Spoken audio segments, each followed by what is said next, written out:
Hello students, कैसे हैं आप सभी लोग। आई होप आप सभी लोग बहुत अच्छे होंगे और आपकी पढ़ाई भी काफ़ी अच्छी चल रही होगी। मेरा नाम है मानस और अब हम डिस्कस करने जा रहे हैं SBTS पेपर नंबर 3 का फिजिक्स सेक्शन। तो चलिए स्टार्ट करते हैं। ये देखिए, आपके सामने पहला क्वेश्चन दे रखा है। 3 blocks of masses M1 M2 and M3 are connected by massless strings. ठीक है, देख सकते हो आप। इनका 8 kg 5 kg एंड 7 kg आपको दे रखा है मास। ठीक है, आपको क्या करना है, T2 फाइंड करना है। तो चलिए देख लेते हैं एक बार इसको फटाफट से। ठीक है, T2 आपको फाइंड कर रखना है। T3 आपको 60 न्यूटन का दे रखा है क्वेश्चन में। ठीक है, तो कैसे करोगे, सबसे पहले आप क्या करोगे, इसमें कॉमन एक्सेलरेशन निकाल लो। कॉमन एक्सेलरेशन निकाल लो। ठीक है, फोर्स अपॉन में टोटल मास। ठीक है, फोर्स कितनी लग रही है ऑल टुगेदर 60 न्यूटन की, और टोटल मास कितना है 8 + 5 + 7, ये कितना हो गया 20। तो यानी कि यहाँ से आपकी जो कॉमन एक्सेलरेशन है वो कितनी आ गई 3 metre per second square. I hope इसमें तो कोई दिक्कत नहीं हुई होगी। अब बात आती है आपको टेंशन निकालनी है किस पे, ये वाली T2 वाली। तो उसको निकालने का तरीका क्या है, सिंपली जिस डायरेक्शन में आपका फोर्स हो, जैसे T3 है यहाँ पे दे रखा है आपको ओवरऑल 60 न्यूटन, तो ये किस डायरेक्शन में, इधर राइट हैंड साइड। ठीक है, तो इधर से आप इसको वॉच करिए, ये मैंने एक आंख बना ली है, ठीक है, काइंड ऑफ। ठीक है, इधर से आप इसको वॉच करिए, ये इस डायरेक्शन में है। तो इसके पीछे कितने मासेस आपको दिख रहे हैं, एक ये वाला मास है, एक ये वाला मास है। ठीक, तो क्या करोगे आप, इन दोनों मास का सम करके इससे मल्टीप्लाई कर दो। 8 + 5 कितना हो गया ये, इंटू 3, तो 13 × 3 विल गिव यू 39 न्यूटन। ठीक है, आई होप इसमें आपको कोई दिक्कत नहीं हुई होगी। ठीक है, option number 4 is the correct answer. चलिए आगे। अगर मान लो T1 पूछ रहा होता, तो यहां से इस डायरेक्शन में आप देख रहे हो, तो पीछे वाला मास क्या है 8 kg, तो सिर्फ 8 kg वाले को हम इससे मल्टीप्लाई करते तो 24 आपका आंसर निकल के आ जाता। ठीक है, चलिए नेक्स्ट क्या है, A light string passes over a frictionless pulley to one of its ends, a mass of 8 kg and 12 kg दे रखा है। ठीक है, टेंशन आपको निकालनी है, डायरेक्ट फॉर्मूले से निकल आएगी, कोई ऐसी दिक्कत वाली बात तो है नहीं इसमें। 2m1m2 अपॉन में m1 + m2 इंटू जी। ठीक है, m1 कितना है 8 और ये 12 अपॉन में 8 + 12 कितना हो गया 20, और ये है आपका g। ठीक है, g की वैल्यू आप 9.8 रख लो अगर दे नहीं रखी है तो। ठीक है, वैसे 10 रख के हम अपना कैलकुलेशन थोड़ा आसान करते हैं, तो देख लीजिए एक बार, 16 है ये। ठीक है, ये या तो ऐसे कर लो आप, 8 × 16 हो गया 96 × 2 अपॉन में 20, ये 10 टाइम्स में चला गया। ठीक है, इंटू 9.8, तो ये 96 है, 9.6 इंटू 9.8 कर दोगे तो लगभग लगभग ये आपको 94 के अप्रोक्स कुछ वैल्यू दे देगा। ठीक है, या 10 रख के देखना चाहो 10 रख के देख लो। 10 रख के अगर आप देखोगे यहाँ पे, अगर यहाँ पे 9.6 इंटू आप 10 करोगे तो कितना हो जाएगा 96। सबसे क्लोज वैल्यू कौन सी दिख रही है, थर्ड नंबर 94 वाली। ठीक है, तो ये आपका करेक्ट आंसर है। आई होप इस क्वेश्चन में कोई दिक्कत नहीं हुई होगी। चलिए आगे, नेक्स्ट क्या है, when forces F1 F2 F3 are acting on a particle of mass m, ठीक है, such that F2 and F3 are mutually perpendicular. अच्छा, एक कॉम्बिनेशन यहाँ पे हमें बनाना पड़ेगा, कोई मास m है। ठीक है, कोई यहाँ पे मास m है। ठीक, उस पर 3 फोर्सेस लग रहे हैं F1 F2 F3। ठीक है, जिसमें F2 और F3 आपके जो है परपेंडिकुलर है। ठीक है, मान लो ये F2 है और ये एक F3 है, ये दोनों परपेंडिकुलर हैं। तीसरा वाला F1 ये रहा। ठीक है, फिर बोला गया then the particle remain stationary. Stationary, okay, तो स्टेशनरी के लिए कंडीशन आपकी नॉर्मल लग जाएगी यहाँ पे, F1 + F2 + F3, ठीक है, is equals to 0। I hope ये चीज आपको पता होगी। ठीक, देन उसके बाद अगर F1 के रिस्पेक्ट में आप देखना चाहोगे, ये कितना आएगा, माइनस का F2 वेक्टर माइनस F3। ठीक है, तो ये कितना हो गया, यहां से माइनस कॉमन लेके F2 + F3। ठीक है, वैसे हम इसको मैग्नीट्यूड वाइज लिखते हैं, तो हम इसको इस तरीके से लिख सकते हैं कि मॉड ऑफ F1 बराबर ये F2 प्लस F3, ठीक है, इस तरीके से हम इसको लिख सकते हैं। आई होप इसमें आपको कोई दिक्कत नहीं होगी।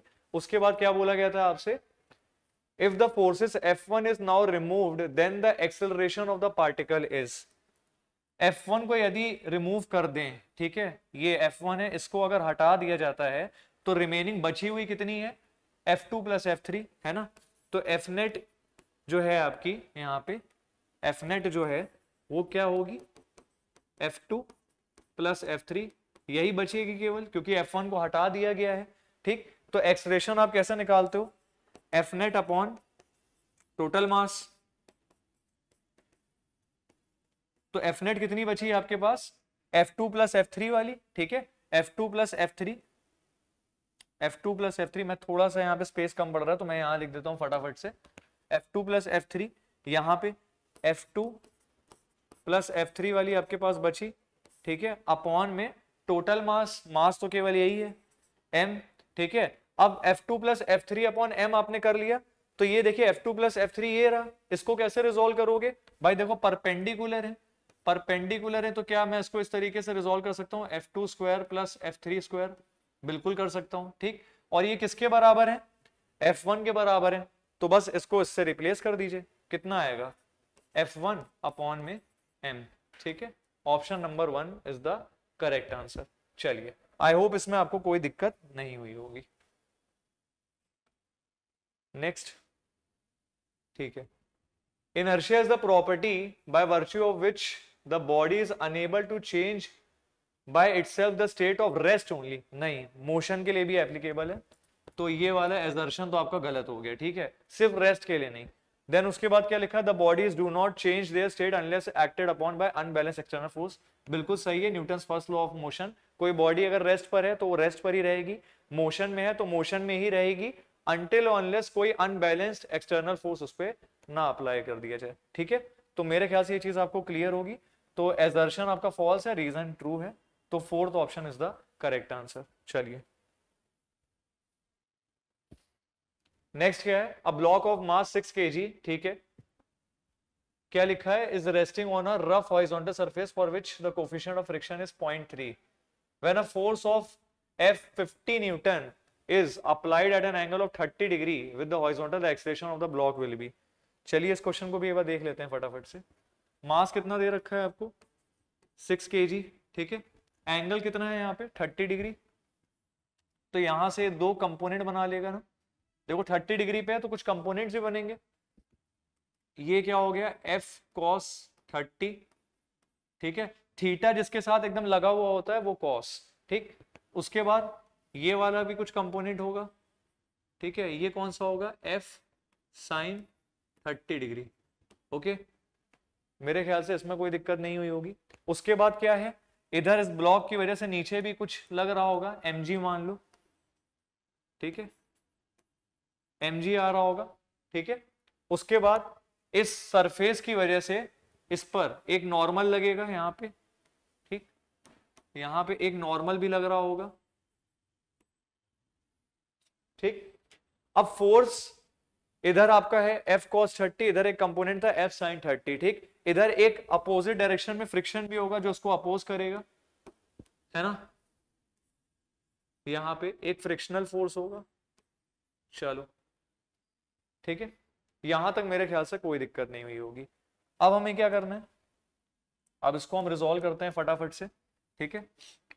सबसे पहले क्या करिए, ऊपर वाले फोर्स और नीचे वाले को जरा बराबर करके देखिए, n plus F sin 30, F की वैल्यू कितनी दे रखी है मुझे, F की वैल्यू कितनी दे रखी है यहाँ पे 50 न्यूटन, ठीक है, 50, ठीक है, n प्लस F sin 30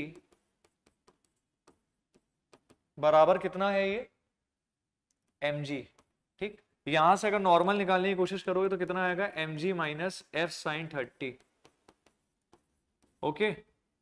थोड़ा सा इसको सॉल्व करने की कोशिश करें, मास आपको 6 है दे रखा है, g मान लो 10 है, माइनस f कितना है यहाँ पे 50 और sin 30 होता है 1/2, 60 माइनस 25 हो जाएगा आपका 35, ठीक है, ये नॉर्मल निकल कर आ गई मेरी।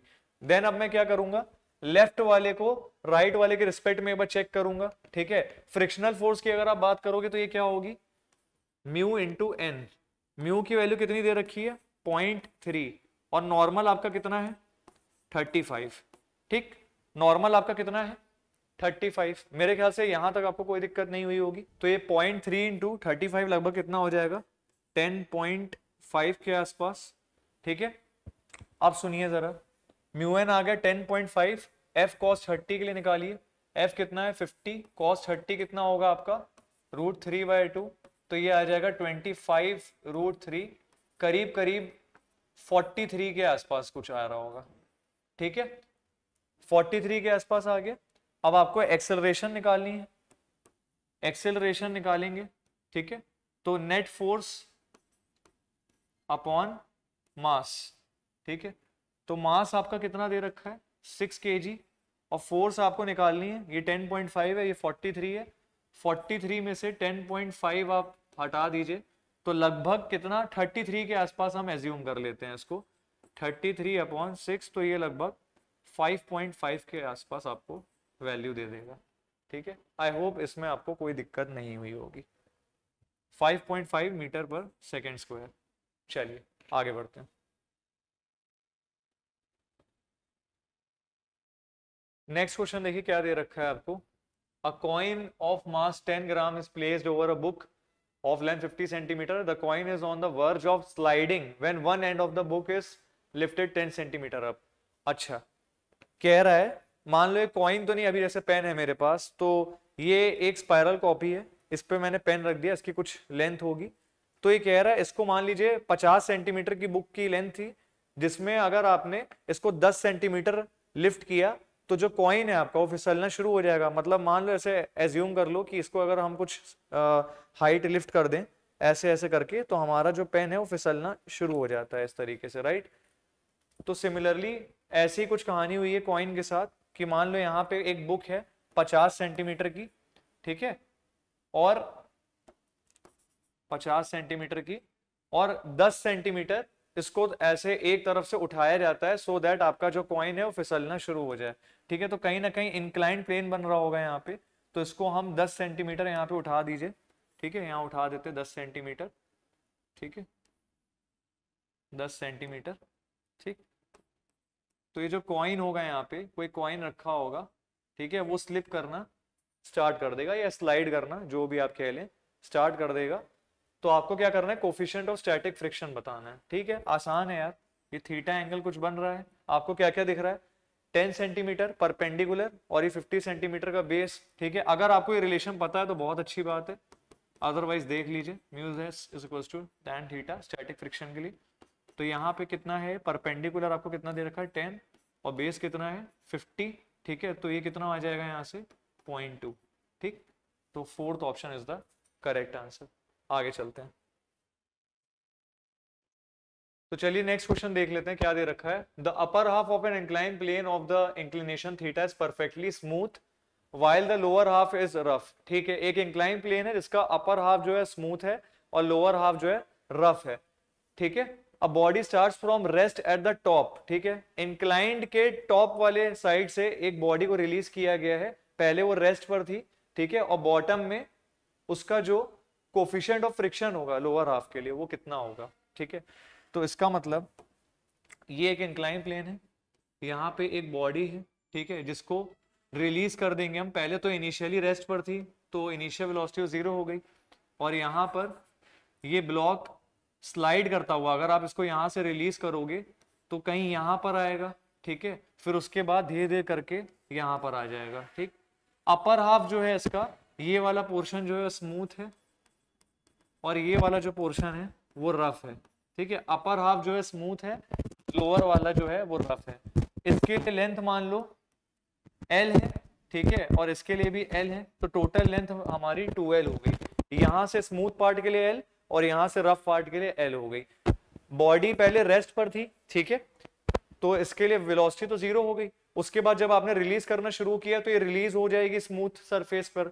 तो उस सिचुएशन में जब आप रिलीज करते हो तो स्पीड थोड़ी सी बढ़ेगी, जब स्पीड इंक्रीज होगी और इस पॉइंट पर आएगा देन यहां से जब ये आगे बढ़ेगा रफ की तरफ, रफ में जब ये ट्रेवल करेगा तो स्पीड इसकी घटना शुरू हो जाएगी और घटते घटते जो इसकी फाइनल वेलोसिटी है वो 0 हो जाएगी। ठीक है, तो उस सिचुएशन में आपको क्या पूछा गया है, कोफिशिएंट ऑफ फ्रिक्शन। ओके, तो इसको सॉल्व करने के लिए हमें वर्क एनर्जी थ्योरम का थोड़ा सा इस्तेमाल करना पड़ेगा, that is equal to change in kinetic energy. ठीक है, अब ये देखिए ब्लॉक में टोटल कौन कौन से फोर्स लग रहे हैं। ठीक है, एक तो देखो सरफेस की वजह से यहां पर एक नॉर्मल एक्ट करेगा। ठीक है, नीचे mg, ओके, और एक अपोजिट डायरेक्शन में, क्योंकि रफ के लिए आपको देखना है तो इधर की साइड एक फ्रिक्शनल लगेगा, तो यहाँ पे एक फ्रिक्शनल हम लगा देंगे। ठीक है, अब इन तीनों के रिस्पेक्ट में हम देखते हैं जरा। ठीक है, तो work for all is equals to change in kinetic energy. ठीक है, ऑल के लिए मतलब एक नॉर्मल के लिए, एक होगा आपका mg के लिए और एक होगा आपका फ्रिक्शन के लिए। ठीक है, that is equals to change in kinetic energy. ठीक, काइनेटिक एनर्जी की अगर आप बात करोगे चेंज इन काइनेटिक, तो के फाइनल माइनस इनिशियल, तो फाइनल देख सकते हो यहाँ पे इसकी वेलोसिटी कितनी है, 0 हो गई, राइट। तो हाफ mv स्क्वायर, तो वेलोसिटी अगर 0 हो गई तो वो तो अल्टीमेटली 0 हो गया, और इनिशियली भी रेस्ट पर था, तो half mv square minus half mu square अगर आप करेंगे तो दोनों 0 ही हैं, तो इसका मतलब आपकी जो चेंज इन काइनेटिक एनर्जी है वो 0 के बराबर है। ठीक है, तो ये आ गई आपकी यहाँ पे 0। अब बात करते हैं इनके लिए एक एक करके। ठीक है, नॉर्मल की अगर आप बात करोगे, नॉर्मल की, तो ये इसके साथ, ठीक है, नॉर्मल जैसे यहां लग रहा था आपका, तो ये इस डायरेक्शन में डिस्प्लेस हो रहा है, तो ये जो डिस्प्लेसमेंट और ये नॉर्मल दोनों परपेंडिकुलर है, तो नॉर्मल तो कैंसिल हो जाएगी, होगी ही नहीं, 0 हो गई। ठीक है, क्योंकि डिस्प्लेसमेंट इधर है और नॉर्मल इधर है। ठीक, देन उसके बाद आती है mg की बात करें, mg के लिए, तो इधर के लिए अगर आप देखोगे यहाँ पे नीचे mg लग रहा था, तो वर्टिकल कंपोनेंट यहां से लेंथ टोटल 2l थी। ठीक है, तो ये हो जाएगी लेंथ टोटल 2l थी, तो वर्टिकली आपकी हो जाएगी 2l साइन थीटा। ठीक, तो यहां से मैं लिख सकता हूं mg के लिए 2mg l साइन थीटा। ठीक है, प्लस फ्रिक्शन के लिए अगर आप बात कर रहे हैं, फ्रिक्शन के लिए, तो फ्रिक्शन कैसा है यहाँ पे, रफ वाले सरफेस के लिए देखिए लेंथ कितनी है l, और यहाँ फ्रिक्शन लग रहा होगा तो ये नेगेटिव डायरेक्शन में अपोजिट में, तो ये हो जाएगा माइनस का f into L is equals to 0। Okay, तो इसके लिए कितना हो जाएगा, ये यहाँ पे हम इसको फर्दर रिजॉल्व करते हैं, तो 2mg l साइन थीटा, ठीक है, माइनस का mu mg cos theta into L is equals to 0। ठीक है, यहां पे थोड़ा सा स्पेस कम पड़ रहा है तो इधर कर देते हैं, तो 2mg l साइन थीटा बराबर ये कितना हो जाएगा, mu mg cos theta into L. ये l से ये l कैंसिल हो जाएगा, mg से mg कैंसिल हो गया, म्यू हो जाएगा आपका यहाँ पे 2 साइन थीटा अपॉन में cos थीटा, तो आपका फाइनल आंसर जो निकल के आएगा mu is equals to sine theta upon cos theta makes it tan theta, तो 2 tan theta is the correct answer. ठीक है, चलिए fourth option is the correct answer. आगे चलते हैं, तो चलिए ये वाला क्वेश्चन देख लेते हैं क्या कह रहा है। अ particle of mass 2 kg is initially at rest, force act on it whose magnitude changes with time, force time graph shown below, velocity आपको फाइंड करनी है। ठीक है, तो देखिए फोर्स वर्सेस टाइम का आपको दे रखा है ग्राफ, तो जाहिर सी बात है आपको पता है फोर्स टाइम आपको क्या देगा, चेंज इन मोमेंटम। ठीक है, तो यहां से अगर हम निकालने की कोशिश करें, ठीक है, तो सबसे पहले ये वाला ट्राइंगल मैं लेता हूं, कितना होगा ये, हाफ बेस इंटू हाइट, ठीक है, प्लस इसके लिए रेक्टेंगल दे रखा है ये 2 इंटू कितना हो जाएगा ये 10, 2 इंटू 10, फिर उसके बाद प्लस करिए यहाँ पे 6 और 4, ये कितना है 2, और ये एक रेक्टेंगल फॉर्म में पहले बन रहा है और ऊपर से एक ट्राइंगल है 10 20, इधर हो जाएगा टोटल यहाँ पे 30। ठीक है, और फिर लास्ट में यहाँ पे एक और ट्राइंगल है 10 माइनस 6 4, 4 इंटू 20, हाफ 4 इंटू 20। ठीक है, एरिया निकालिए यहां से 10 प्लस 20 प्लस 30 प्लस यहां से आ जाएगा 40, तो ये कितना आ जाएगा टोटल 100। ठीक है, ये चेंज इन मोमेंटम आपका निकल के आया 100। अब आपको पता है मोमेंटम के लिए आप नॉर्मली कौन सा फॉर्मूला यूज करते हो, मास इनटू वेलोसिटी। ठीक है, तो मास इनटू वेलोसिटी आप यूज करते हैं यहाँ पे। ठीक है, तो यहाँ पे आपको क्या दे रखा है, मास 2 kg, वेलोसिटी आपको फाइंड करनी है और मोमेंटम आपका निकल के आया था 100। तो v कितना हो जाएगा 100/2, ये हो जाएगा 50 मीटर पर सेकेंड। ठीक है, तो option number first is the correct answer. आगे चलते हैं।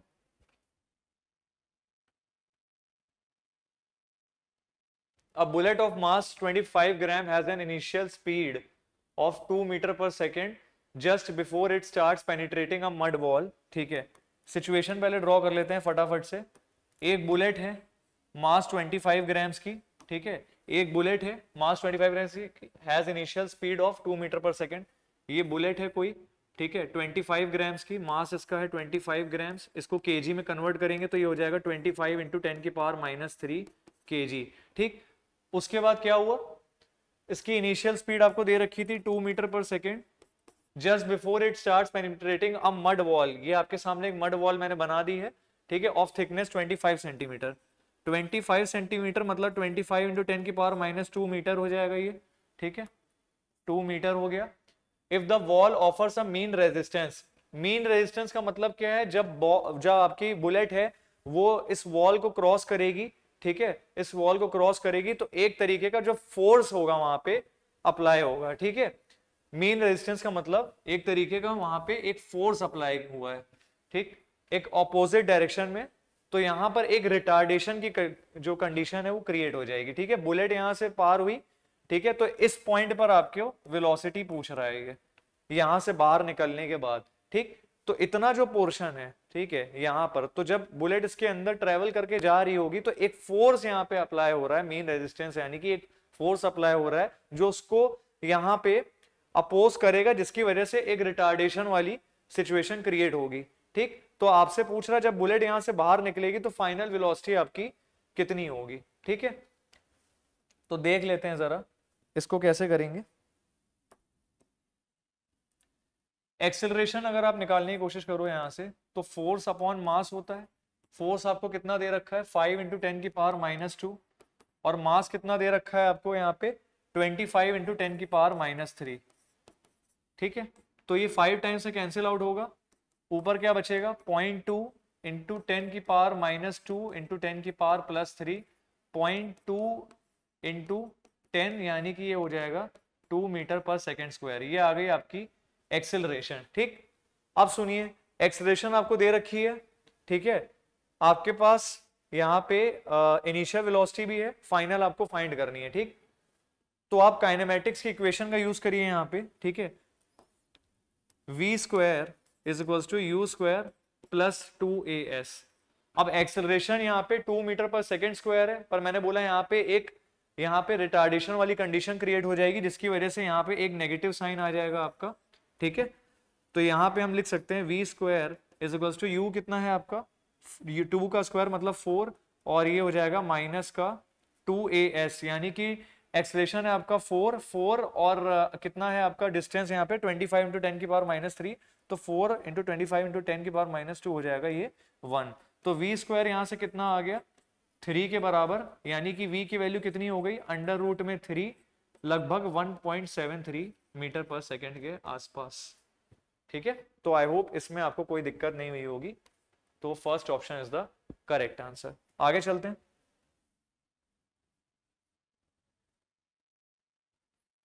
A force vector applied on a mass, ठीक है, represented as F = 3i cap - 4j cap and accelerates with 1 meter per second. What will be the mass of the body? बहुत simple सवाल, मास पूछ रहा है आपसे। आपको पता है फोर्स = क्या होता है mass into acceleration.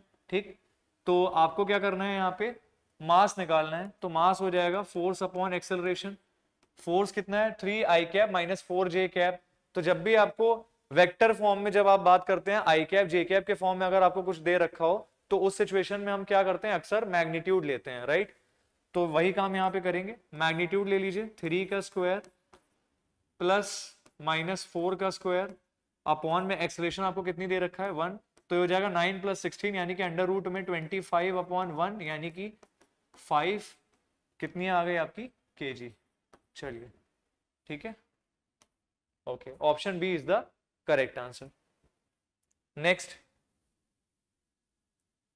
Newton's third law of motion let's to the law of conservation of linear momentum. ठीक है, मोमेंटम, ओके, एंगुलर मोमेंटम और मोमेंटम दोनों अलग अलग चीजें हैं। ठीक है, तो it is based on conservation of momentum. ठीक है, a rigid ball of mass m strikes a rigid ball at 60 degree and gets reflected without loss of speed as shown in figure. Value of impulse, impulse आपको निकालना है। Impulse एक तरीके से क्या है, चेंज इन मोमेंटम। ठीक है, तो यहां पे क्या होगा, इस वेलोसिटी से कुछ ये जा रहा है और इधर ये रिफ्लेक्ट कर रहा है, राइट। तो इसके लिए डायरेक्ट अगर आपको रिलेशन याद है तो बहुत अच्छी बात है, 2mv cos थीटा। ठीक है, नेगेटिव का साइन आता है डायरेक्शन को इंडिकेट करने के लिए। ठीक है, अगर ये आपको ध्यान है तो कोई दिक्कत वाली बात नहीं है फिर। ठीक है, तो ये कितना हो जाएगा यहाँ पे 2mv cos थीटा है। अगर देखना चाहो तो यहाँ से देख भी सकते हो, कोई ऐसी दिक्कत वाली बात नहीं। इधर के लिए अगर आप देखोगे, इसके कंपोनेंट अगर आप तोड़ेंगे, ये मान लीजिए इस तरीके से इस डायरेक्शन में एंटर कर रहा है। ठीक है, तो ये हो गया एक, ये कंपोनेंट इधर की तरफ आएगा, ये थीटा तो ये भी थीटा, भाई ये थीटा तो ये भी थीटा। ठीक है, और इधर के लिए अगर आप देखोगे तो ये हो गया और ये हो गया, ये थीटा ये भी थीटा। ठीक, तो ये क्या हो जाएगा v cos थीटा वाला कंपोनेंट और ये हो जाएगा v sin थीटा। सिमिलरली ये वाला कौन सा हो जाएगा, थीटा इधर है तो v cos थीटा वाला कंपोनेंट और ये हो जाएगा v sin थीटा। ठीक है, अब देखो किसमें चेंज आ रहा है, v sin थीटा दोनों में डाउनवर्ड्स है, चेंज किसमें आ रहा है, v cos थीटा में। एक इस डायरेक्शन में है, एक इस डायरेक्शन में है। ठीक है, तो फाइनल माइनस इनिशियल जब आप करते हो चेंज इन मोमेंटम के लिए, चेंज इन मोमेंटम अगर आप करोगे फाइनल माइनस इनिशियल, तो फाइनल कितना है, इधर की डायरेक्शन में नेगेटिव साइड में, तो माइनस का v cos थीटा। ठीक है, माइनस का v cos थीटा। ठीक, ये प्लस वाला हो गया क्योंकि ये इधर की डायरेक्शन में v cos थीटा। ठीक है, तो ये डेल्टा p कितना होगा यहां से, माइनस का 2v cos थीटा। ठीक है, इनटू में m। ठीक है, मेरे ख्याल से यहां तक आपको कोई दिक्कत नहीं होगी। तो ये हमारे यहां से निकल कर आया। ठीक है, तो इसके लिए हम क्या करेंगे, 2 इंटू एम कितना है हमारा यहाँ पे, m ही है, और वेलोसिटी में भी कोई ऐसी दिक्कत वाली बात नहीं, cos 60 यानी कि 1/2, तो 2 से 2 कैंसिल हो गया, तो mv is the correct answer. I hope इसमें आपको कोई दिक्कत नहीं हुई होगी। आगे चलते हैं। ठीक है, चलिए अगला क्वेश्चन क्या कह रहा है, an object is kept on a smooth inclined plane of an angle theta can be kept stationary relative to the inclined plane by giving a horizontal acceleration to the inclined plane by. ठीक है, इस question में क्या करना है हमें, ये एक इंक्लाइंड प्लेन है। ठीक है, इसमें एक हॉरिजॉन्टल एक्सप्रेशन आपने दी इधर की तरफ। ठीक, तो यहाँ पे क्या लिखा, ऑब्जेक्ट रखा हुआ था इंक्लाइंड प्लेन पे, स्मूथ है। ठीक है, ये ऑब्जेक्ट रखा है, इस पे एक हॉरिजॉन्टल एक्सेलरेशन आपने दी है। तो इसमें अब होगा क्या, हॉरिजॉन्टल एक्सेलरेशन दी है तो यहाँ पे एक सूडो फोर्स का कॉन्सेप्ट आता है, जिसकी वजह से एक अपोजिट डायरेक्शन में जिधर एक्सेलरेशन है उसके एक अपोजिट में एक ma कंपोनेंट आएगा। ठीक है, अब यहाँ पे आपका कंपोनेंट जो होगा वो होगा ma cos theta. I hope अगर आपने सूडो फोर्स पढ़ा है ढंग से तो आपको ये चीजें क्लियर हो रही होंगी। और नीचे की तरफ ये क्योंकि स्लाइड करेगा तो यहाँ पे एक कंपोनेंट आएगा mg sin थीटा। ठीक है, चलिए ठीक, आपसे पूछा क्या गया है लास्ट में, आपको एक्सेलरेशन निकालनी है। ठीक है, तो यहाँ पे क्या करिए, आप दोनों को डायरेक्टली इक्वेट अगर करेंगे यहाँ से, ma cos थीटा बराबर mg sin थीटा। ठीक है, तो ये कितना हो जाएगा, m से m कैंसिल है, a कितना है g sin थीटा, इस cos को नीचे भेजोगे तो कितना आ जाएगा, ये a is equals to g tan theta. ठीक है, ठीक है, कौन सा है, option number B is the correct answer. आगे चलते हैं। नेक्स्ट क्या है, the force on a rocket moving with a velocity of 300 metre per second is 210 newton, then the rate of combustion of fuel is. Direct formula based सवाल है ये भी। ठीक है, यहाँ पे क्या लिखा है, फोर्स ऑफ अ रॉकेट, तो इसके लिए एक डायरेक्ट फॉर्मूला हम यूज करते हैं v dm by dt। ठीक है, रेट ऑफ कंबशन के लिए आपको निकालना है, ठीक है। तो यानी कि dm/dt बराबर कितना हो जाएगा, ठीक है, फोर्स अपॉन वेलोसिटी। फोर्स कितनी है यहाँ पे 210 और वेलोसिटी कितनी है 300, ठीक है। 0 से 0 कैंसिल, 7/10, ठीक है, 3 7 21 3 7 30, तो ये आ जाएगा 0.7, ठीक है, 0.7 kg/सेकेंड। आई होप इसमें भी आपको कोई दिक्कत नहीं हुई होगी। नेक्स्ट,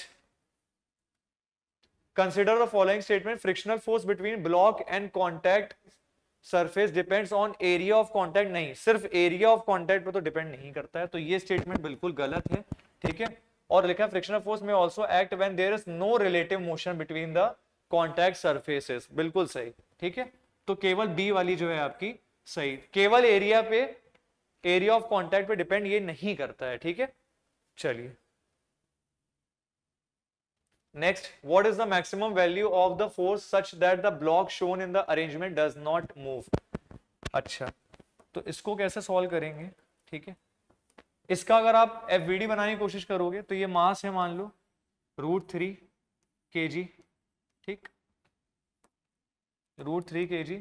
अब यहां पे क्या है, फोर्स इधर की ओर एक्ट कर रही है, ये अगर आपको एरो विजिबल हो तो बेहतर है, अदरवाइज मैंने यहाँ ड्रॉ कर दिया है, ठीक है। तो इसके लिए फोर्स मान लो इस डायरेक्शन में है, ठीक है, ये फोर्स है।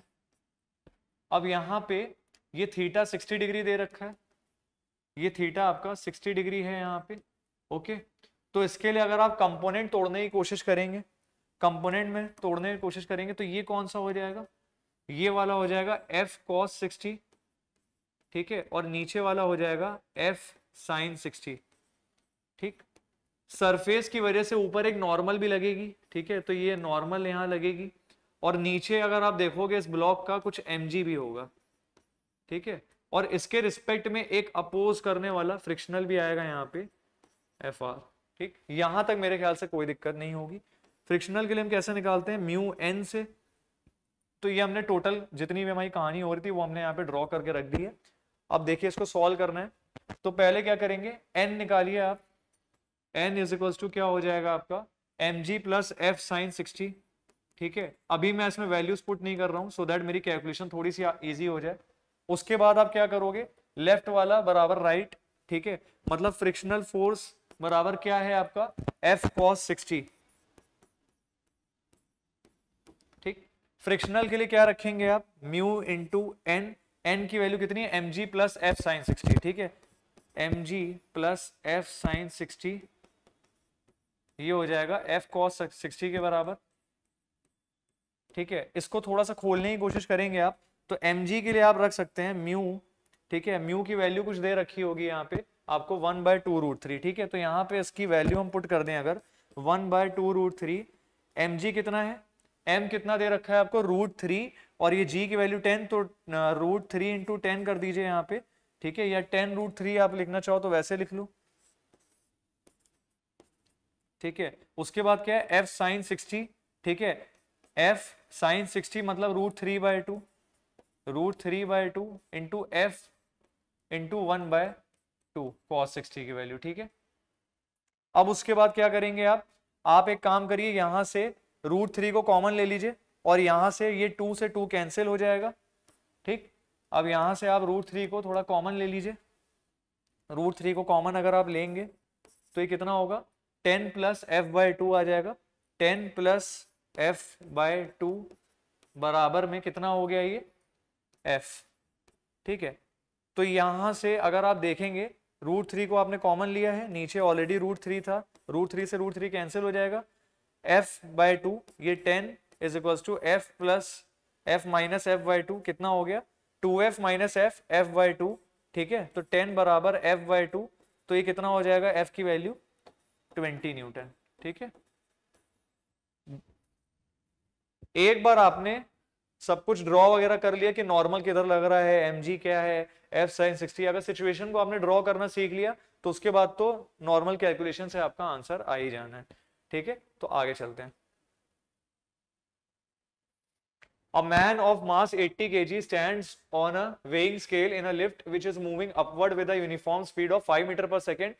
Reading on the scale is, ठीक है, यूनिफॉर्म स्पीड की बात कर रहा है, यूनिफॉर्म स्पीड, इसका मतलब क्या होगा, एक्सेलरेशन 0 है, ठीक है, और मूविंग अपवर्ड है। अगर यहाँ पे यूनिफॉर्म स्पीड वाली सिचुएशन ना होती, अपवर्ड होता, तो कौन सा लगाते, M G plus A, but यहाँ पे क्या है, यूनिफॉर्म स्पीड की बात हो रही है, तो डायरेक्ट आप लगा दीजिए N is equals to M G, ठीक है। तो N is equals to mass कितना दे रखा है 80 और जी की वैल्यू 10 रख देते हैं, तो ये आ जाएगा 800, ठीक है, 800 आ गया यहाँ पे। अब सुनिए रीडिंग निकालनी है, तो रीडिंग के लिए आप क्या करेंगे, अगेन इसको जी से डिवाइड कर दीजिए, जी यानी कि 10 जो है आपका 10, उससे आप डिवाइड कर दीजिए, तो वापस आपको ये 80 वैल्यू मिल जाएगी, ठीक है। तो इसका जो फाइनल आंसर आएगा वो आएगा 80 kg वेट, ठीक है। Third option is the correct answer, ठीक है। तो n is equals to M G किया, ठीक है, m की वैल्यू 80 kg थी, g 10 रखा, तो इसको हमने 80 इंटू 10 किया तो 800 मेरा आया, ठीक है। रीडिंग पूछ रहा है, तो वापस आप क्या करोगे इस सिचुएशन में, g से इसको डिवाइड कर दोगे, तो 80 kg वेट आपका आंसर निकल के आएगा, ठीक है। चलिए आगे, नेक्स्ट क्या दे रखा है, if the block is in equilibrium then the tension in the string A B is, ठीक है, टेंशन निकालनी है ए बी स्ट्रिंग में, ब्लॉक आपका इक्विलिब्रियम में है, ठीक है। तो ए बी स्ट्रिंग में आपको टेंशन निकालनी है, ए बी स्ट्रिंग में, तो मैं यहाँ पे ड्रॉ कर देता हूँ, ये टेंशन आपको निकालनी है यहाँ पे, ठीक है। तो देखिए इसको थोड़ा सा अगर हम एक्सटेंड करने की कोशिश करें अगर, ठीक है, क्यों कर रहे हैं वो भी देख लीजिए, ये थीटा है, फाई दे रखा है, सॉरी, तो ये भी फाई, ठीक, ये फाई, तो ये भी फाई, राइट। और अगर आप इसको देखेंगे, इसके कंपोनेंट तोड़ने की कोशिश करेंगे टी के, ठीक है, क्योंकि कंपोनेंट हमें ड्रॉ करने हैं, तो ये टी फाई के साथ है, तो ये हो जाएगा टी कॉस थीटा, और इधर की साइड क्या हो जाएगा आपका टी साइन थीटा, ठीक है। फाई के फॉर्म में है, मैं बार बार इसको थीटा लिख दे रहा हूँ, ठीक है, तो कोई ऐसी दिक्कत वाली बात तो नहीं है, ठीक है। फाई जो भी आपको दे रखा होगा एंगल, उस हिसाब से टी कॉस फाई, और ये हो गया टी साइन फाई, ओके, ये हो गया, ये टी कॉस फाई और ये टी साइन फाई, हमने इनको तोड़ दिया है। अब सुनिए ऑप्शन के हिसाब से F sine phi, F upon sine phi, cos phi और कॉस फाई के फॉर्म में आपको दे रखा है, ठीक है। तो साइन के फॉर्म में अगर आप देखना चाहोगे तो ये कितना है एफ और ये टी साइन फाई, तो दोनों को जरा इक्वेट करिए, T sine phi is equals to F, ठीक है। तो यहां से अगर मैं टी निकालने की कोशिश करूं, क्योंकि मुझे टेंशन निकालनी है ए बी के अलोंग, तो ये कितनी आ जाएगी, T is equals to F sine phi. कोई ऑप्शन ऐसा मैच कर रहा है, बिल्कुल सेकंड ऑप्शन, ठीक है। तो ये मेरा करेक्ट आंसर होगा। आई होप इसमें भी आपको कोई दिक्कत नहीं हुई होगी, ठीक है। कंपोनेंट हमें करने थे कॉस और साइन के फॉर्म में, तो इसीलिए हमने जो है इसको एक्सटेंड किया था।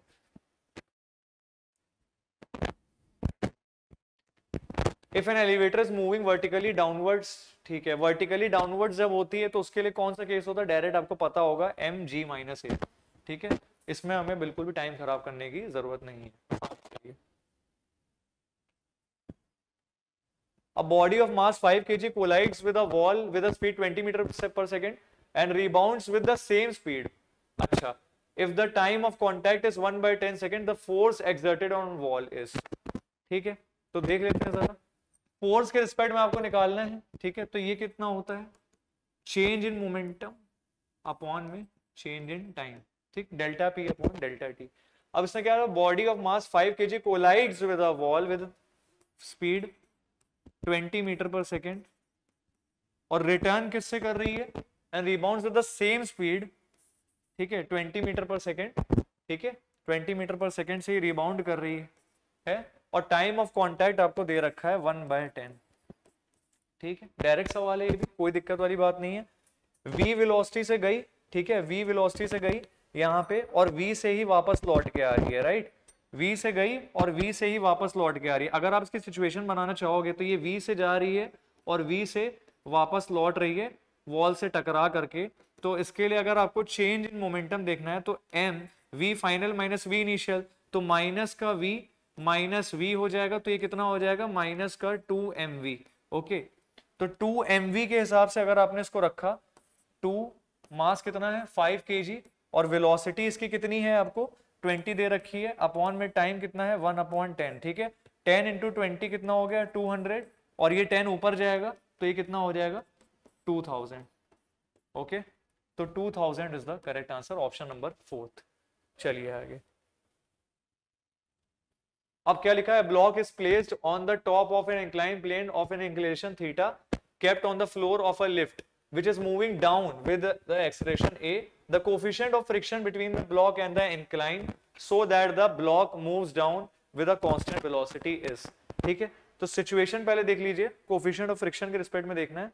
कुछ इस तरीके की सिचुएशन आपको दे रखी है, डाउनवर्ड एक्सेलरेटेड है, इंक्लाइन प्लेन है लिफ्ट में, और ये m आपका ब्लॉक है। ठीक, अब इस पे कौन कौन से यहाँ पे हम ड्रॉ कर लेते हैं, फोर्सेस ऐड करेंगे। तो यहाँ पे अगर आप देखोगे तो एक तो ब्लॉक को जो नीचे स्लाइड करेगा ये हो जाएगा mg साइन थीटा। ठीक है, mg साइन थीटा इधर है तो एक अपोजिट में फ्रिक्शनल लगेगा। ठीक, और यहाँ पे इस सरफेस की वजह से एक नॉर्मल भी यहाँ पे लगेगा। ठीक है, ये mg साइन थीटा, तो परपेंडिकुलर में एक mg कॉस थीटा आएगा। ठीक है, नीचे तो वेट लगता ही है mg, आपको पता है, तो ये तो रहेगा ही अपनी जगह पे, इसमें तो कोई चेंज करना नहीं है। अब सुनिए, डाउनवर्ड एक्सेलरेट कर रहा है इधर की तरफ। ठीक है, तो इसकी वजह से अब जिधर ये डाउनवर्ड एक्सेलरेट कर रहा है तो इसकी वजह से एक सूडो फोर्स भी ऐड करेगा ऊपर की ओर, यहाँ पे ma जिस डायरेक्शन में होगा उसकी ठीक अपोजिट डायरेक्शन में एक सूडो फोर्स भी लगेगा यहाँ पे ma। ठीक है, ये अब यहाँ पे ma लग रहा है आपका, तो इस साइड अगर आप देखोगे, इस साइड, ठीक है, ये कुछ थीटा एंगल बना रहा है, तो इधर साइड आपका आएगा ma cos थीटा। ठीक है, और इधर साइड आपका आएगा ma sin थीटा। ठीक है, अब इसको अगर हम फर्दर रिजॉल्व करें तो पहले देख ले रहे हैं हमारा डायग्राम बन किस तरीके का रहा है। डायग्राम आपका बन किस तरीके का रहा है, ये ऊपर की तरफ क्या है, ma cos थीटा और नॉर्मल, नॉर्मल और ma cos थीटा। ठीक है, इसको या तो आप डायरेक्ट इस तरीके से लिख सकते हैं ma cos theta plus n कर दीजिए, क्योंकि वो ऐड ही होंगे एट द एंड। फिर उसके बाद नीचे अगर आप देखेंगे तो यहाँ पे एक आपको इस डायरेक्शन में कौन सा दिख रहा है कंपोनेंट, mg cos थीटा। ठीक है, इधर देखेंगे तो frictional plus ma sin theta, और इधर साइड अगर आप देखेंगे तो आपको दिखेगा mg sin थीटा। ठीक है, अब जरा इसको फर्दर रिजॉल्व करिए तो ये कितना देगा आपको, ma cos theta n plus ma cos theta बराबर कितना है ये, mg cos थीटा। ठीक, यहां से नॉर्मल अगर आपने निकालने की कोशिश करी तो कितना आएगा, mg cos theta minus ma cos theta, तो ये कितना आ जाएगा, यहां से m कॉमन ले लो और cos थीटा कॉमन ले लो। ठीक है, तो ये कितना आएगा, g माइनस a। ठीक, ये आपकी नॉर्मल निकल के आ गई। ठीक, यहां पे मैं लिख देता हूं, कहां गए, n is equals to m cos theta g minus a, m cos theta g minus a। ठीक है, यहां तक कोई दिक्कत मेरे ख्याल से नहीं हुई होगी। n is equals to m cos theta g minus a। अब लेफ्ट और राइट को जरा इक्वेट करिए, mg sin थीटा बराबर mg sin थीटा बराबर ये कितना हो जाएगा, fr plus ma sin theta, frictional plus ma sin theta. ठीक है, फ्रिक्शनल के लिए क्या रखोगे, म्यू इंटू एन। ठीक है, म्यू इंटू एन यानी कि m cos theta g minus a। ठीक है, प्लस ma sin थीटा, या इसको आप इधर लेके चले जाइए लेफ्ट हैंड साइड में, इस वाले टर्म को इधर लेके चले जाइए, mg sin theta minus ma sin theta. ठीक है, तो यहां से कितना होगा m, ठीक है, कॉमन, तो g sin theta minus a sin theta, g sin theta minus a sin theta, या m sin थीटा पूरा ही कॉमन ले लीजिए, ज्यादा बढ़िया रहेगा, m sin थीटा, तो ये हो जाएगा g माइनस a। ठीक है, और यहां से हो जाएगा mu m cos theta into g minus a, जो कि ऑलरेडी हमने कॉमन लेके निकाल लिया था। अब यहां से क्या है, g माइनस a से g माइनस a कैंसिल कर दो। ठीक है, तो बचा कितना, m से m भी कैंसिल हो गया, तो म्यू इज इक्वल्स टू कितना हो गया, sign theta upon cos theta. आप इसको करोगे तो ये आपको दे देगा at the end tan theta. ठीक है, चलिए, बहुत बढ़िया। ठीक है, first is the correct answer. तो चलिए इस क्वेश्चन को देख लेते हैं। इसमें लिखा है a cube of mass m is placed on the top of a wedge of mass 2m। ठीक है, कहा गया there is no friction between the cube and the wedge. ठीक है, मिनिमम कोफिशिएंट ऑफ फ्रिक्शन बेटा इसमें आपको फाइंड करना है, तो देख लीजिए मिनिमम कोफिशिएंट ऑफ फ्रिक्शन आपको इसमें फाइंड करना है। खैर इस क्वेश्चन को सॉल्व करने के एक से ज़्यादा तरीके हैं। ठीक है, जैसे एक तो स्टैंडर्ड तरीका है, उससे आप सॉल्व करना चाहो तो उससे कर लो, अदरवाइज एक शॉर्ट ट्रिक से मैं आपको सॉल्व करना बता देता हूँ। ठीक है, बट सिचुएशन आपको यही दे होगी तभी। ठीक है, तो मिनिमम कोफिशिएंट ऑफ फ्रिक्शन आपको निकालना है, तो इसके लिए आप क्या करिए, mass of cube upon mass of cube plus mass of ways into cos theta. ठीक है, वैल्यूज इसमें पुट कर दीजिए। मास के ऑफ क्यूब कितना है m। ठीक है, क्यूब का कितना दे रखा है आपको m प्लस, और ये हो गया वेज का 2m। ठीक, और कॉस कितना है यहाँ पे 45 यानी कि 1/√2, तो ये हो गया 1/3√2। ठीक है, तो इसको आप फर्दर सॉल्व करोगे तो 1/4.24 को कैंसिल आउट करेंगे तो ये आ जाएगा लगभग 0.23 के आसपास। ठीक है, तो option number second is the correct answer. आगे चलते हैं।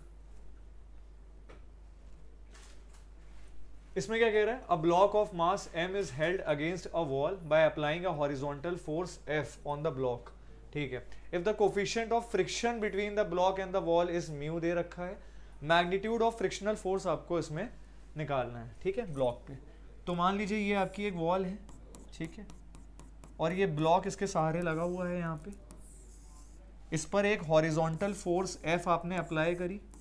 ओके, अब फोर्स इसमें अप्लाई कर रहे हो ब्लॉक पे, तो दीवार की तरफ से एक नॉर्मल भी इस पे एक्ट करेगा बिल्कुल, तो F हमारा किसके बराबर हो गया, n के बराबर। ठीक है, अब इसने क्या बोला है, frictional force acting on the block आपको निकालना है, तो यहाँ पर ब्लॉक की वजह से एक mg लगेगा। ठीक है, और ये एक फ्रिक्शनल फोर्स, इनके बीच का कोफिशिएंट ऑफ फ्रिक्शन आपको म्यू दे रखा था। ठीक है, तो फ्रिक्शनल के लिए निकालना है, mg आपको दे रखा है डायरेक्ट, तो ये आपका first option is the correct answer. तो बच्चों देखेंगे आप क्वेश्चन नंबर 24 देखेंगे हम लोग। यहाँ पर acceleration of the both block will be, यहाँ पर क्वेश्चन में पूछा गया है। एक शानदार क्वेश्चन फ्रिक्शन का हो सकता है यहाँ पर। तो देखिए बच्चों कैसे इस क्वेश्चन को सॉल्व करेंगे आप लोग यहाँ पर। ठीक है, देखिए यहाँ पर जो सरफेस है बच्चा, वो सरफेस जो है हमारी वो रफ सरफेस है। ये सरफेस कैसी है, रफ सरफेस है, तो ऑब्वियस सी बात है अगर रफ सरफेस है तो यहाँ पर फ्रिक्शन मौजूद होगा। अगर फ्रिक्शन ना होता तो ये हमारा 20 × G बोले तो 200 न्यूटन के साथ नीचे ब्लॉक जाता, लेकिन यहाँ पर फ्रिक्शन है तो हो सकता है फ्रिक्शन इसे रोक दे, हो सकता है फ्रिक्शन उसका अपोज करे, जिसकी वजह से एक्सेलरेशन कम या ज़्यादा हो सकता है। तो ऐसे क्वेश्चन में अगर कभी भी आपको क्वेश्चन में म्यू की वैल्यू दी गई है, म्यू बराबर 0.5 दिया गया है, मतलब ना तो ये म्यूके में है ना तो म्यूएस में, दोनों में यूज़ करना है, तो हमें एक बार चेक करके ज़रूर देखना चाहिए कि ये ब्लॉक आगे मूव करेगा भी या नहीं। तो चेक करने के लिए हमें इसका चाहिए होगा फ्रिक्शन फोर्स की वैल्यू। तो चलिए देखते हैं कैसे फ्रिक्शन फोर्स आएगा। सबसे पहले यहाँ पर नॉर्मल फोर्स ऊपर लगेगा बच्चा, और नीचे यहाँ पर क्या लगेगा, 400 न्यूटन लगेगा। इसका mg 40 × G बोले तो mg, तो यहाँ पर नॉर्मल एक्शन जो आने वाला है वो 400 आएगा। और जब हम फ्रिक्शन की बात यहाँ पर करेंगे, फ्रिक्शन की बात करेंगे बेटा, म्यू × n से निकालेंगे। म्यू की वैल्यू यहाँ पर 0.5 और n यहाँ पर बच्चा 400 दिया गया है। सॉल्व का अगर हम करते हैं तो ये 200 न्यूटन आ रहा है। कितना आ रहा है, 200 न्यूटन आ रहा है फ्रिक्शन। बच्चा अगर फ्रिक्शन आपका 200 न्यूटन पीछे की डायरेक्शन में आएगा, फ्रिक्शन आपका अगर 200 न्यूटन पीछे के डायरेक्शन में आएगा और आगे बढ़ाने वाला फोर्स भी 200 न्यूटन है, तो दोनों एक दूसरे को बैलेंस कर ले जाएंगे और बॉडी आगे मूव नहीं करेगी। इसलिए यहाँ पर जो एक्सेलरेशन है वो बेटा क्या हो जाएगा, जीरो हो जाएगा। एक्सेलरेशन क्या हो जाएगा, जीरो। एक बार फिर से देख लीजिए, बहुत ध्यान से देखेंगे। यहाँ पर 20 × G मतलब 200 न्यूटन का फोर्स इधर लगेगा, इधर टेंशन T लगेगा, यहीं पर भी टेंशन T है। रफ सरफेस की वजह से यहाँ पर फ्रिक्शन लगेगा। अभी हम लोगों ने कैलकुलेट किया है यहाँ पर 200 न्यूटन। तो अगर आप ध्यान से देखें तो यहाँ पर खींचने वाला फोर्स और रोकने वाला फोर्स चूँकि बराबर है, इस वजह से एक्सेलरेशन अगर आप निकालेंगे मैथमेटिकली तो 200 - 200 डिवाइड बाई 40 प्लस 20 करना पड़ेगा। तो बाई डिफॉल्ट एक्सेलरेशन मैथमेटिकली अगर आप देखेंगे तो 0 आ जाएगा। इसलिए इसका कौन सा पार्ट सही है बच्चा? तीसरा part is the right answer of this question. अगले क्वेश्चन की तरफ हम लोग बढ़ेंगे। देखिए अगले क्वेश्चन से पहले जो अभी हमने आपको क्वेश्चन कराया है वो जब आप एनसीईआरटी में पेज नंबर 61 पर जाएंगे तो इसी तरीके का क्वेश्चन वहाँ पर है। बस वहाँ पर बॉडी जो है वो आगे जा रही है, कुछ एक्सेलरेशन साथ बॉडी जा रही है, लेकिन हमने क्वेश्चन को थोड़ा सा मॉडिफाई किया और बॉडी को रोक दिया है। तो एक अच्छा क्वेश्चन बन सकता है जो कि एनसीईआरटी बेस्ड था। चलिए अगले क्वेश्चन की तरफ मूव करेंगे। एक शानदार क्वेश्चन है। A block is release from the top of an incline plane of height h and angle of inclination यहाँ पर थीटा है। पूछा जा रहा है the time taken by the block to reach the bottom of the plane is given by क्या होगा। अगर आप ध्यान से देखें तो क्वेश्चन में ये हमसे बोला गया है कि मान लीजिए हमारे पास एक इंक्लाइन प्लेन है बच्चा। क्या है? हमारे पास एक इंक्लाइन प्लेन है जिसका एंगल यहाँ पर क्या है बच्चा? थीटा है। और ये भी बोला गया है इस इंक्लाइन प्लेन की जो हाइट है वो यहाँ पर h दी गई है क्वेश्चन में। इस इंक्लाइन प्लेन की जो हाइट है बच्चा वो h दी गई है। ठीक है। उसके बाद अगर आप ध्यान से देखिए पूछा है the time taken by the block to reach the bottom of the plane. तो अगर हम यहाँ पर ब्लॉक को रखें और रेस्ट से छोड़ दें, रेस्ट से छोड़ दें मतलब इनिशियल वेलोसिटी यहाँ पर 0 से अगर हम छोड़ दें तो ये ब्लॉक कितनी देर में यहाँ पर पहुँच जाएगा, ऐसा क्वेश्चन में हमसे पूछा गया है। तो यार अगर एक बात बताओ मुझे, मेरे को अगर देखना है कि ये ब्लॉक यहाँ से यहाँ पर पहुँच रहा है, इनिशियल वेलोसिटी 0 है, तो सबसे पहले मुझे देखना चाहिए कि किस एक्सेलरेशन से ब्लॉक यहाँ पर नीचे जाता है। बच्चा आपको एकदम याद होना चाहिए, अगर इंक्लाइन प्लेन होता है, कोई फ्रिक्शन नहीं है, स्मूथ सरफेस है, तो उस कंडीशन में जो एक्सेलरेशन होता है बच्चा, फार्मूला एकदम याद होना चाहिए, ए बराबर जी साइन थीटा होता है। बेटा क्या होता है बोलो बड़े? ए बराबर जी साइन थीटा इसका एक्सेलरेशन होता है। ठीक।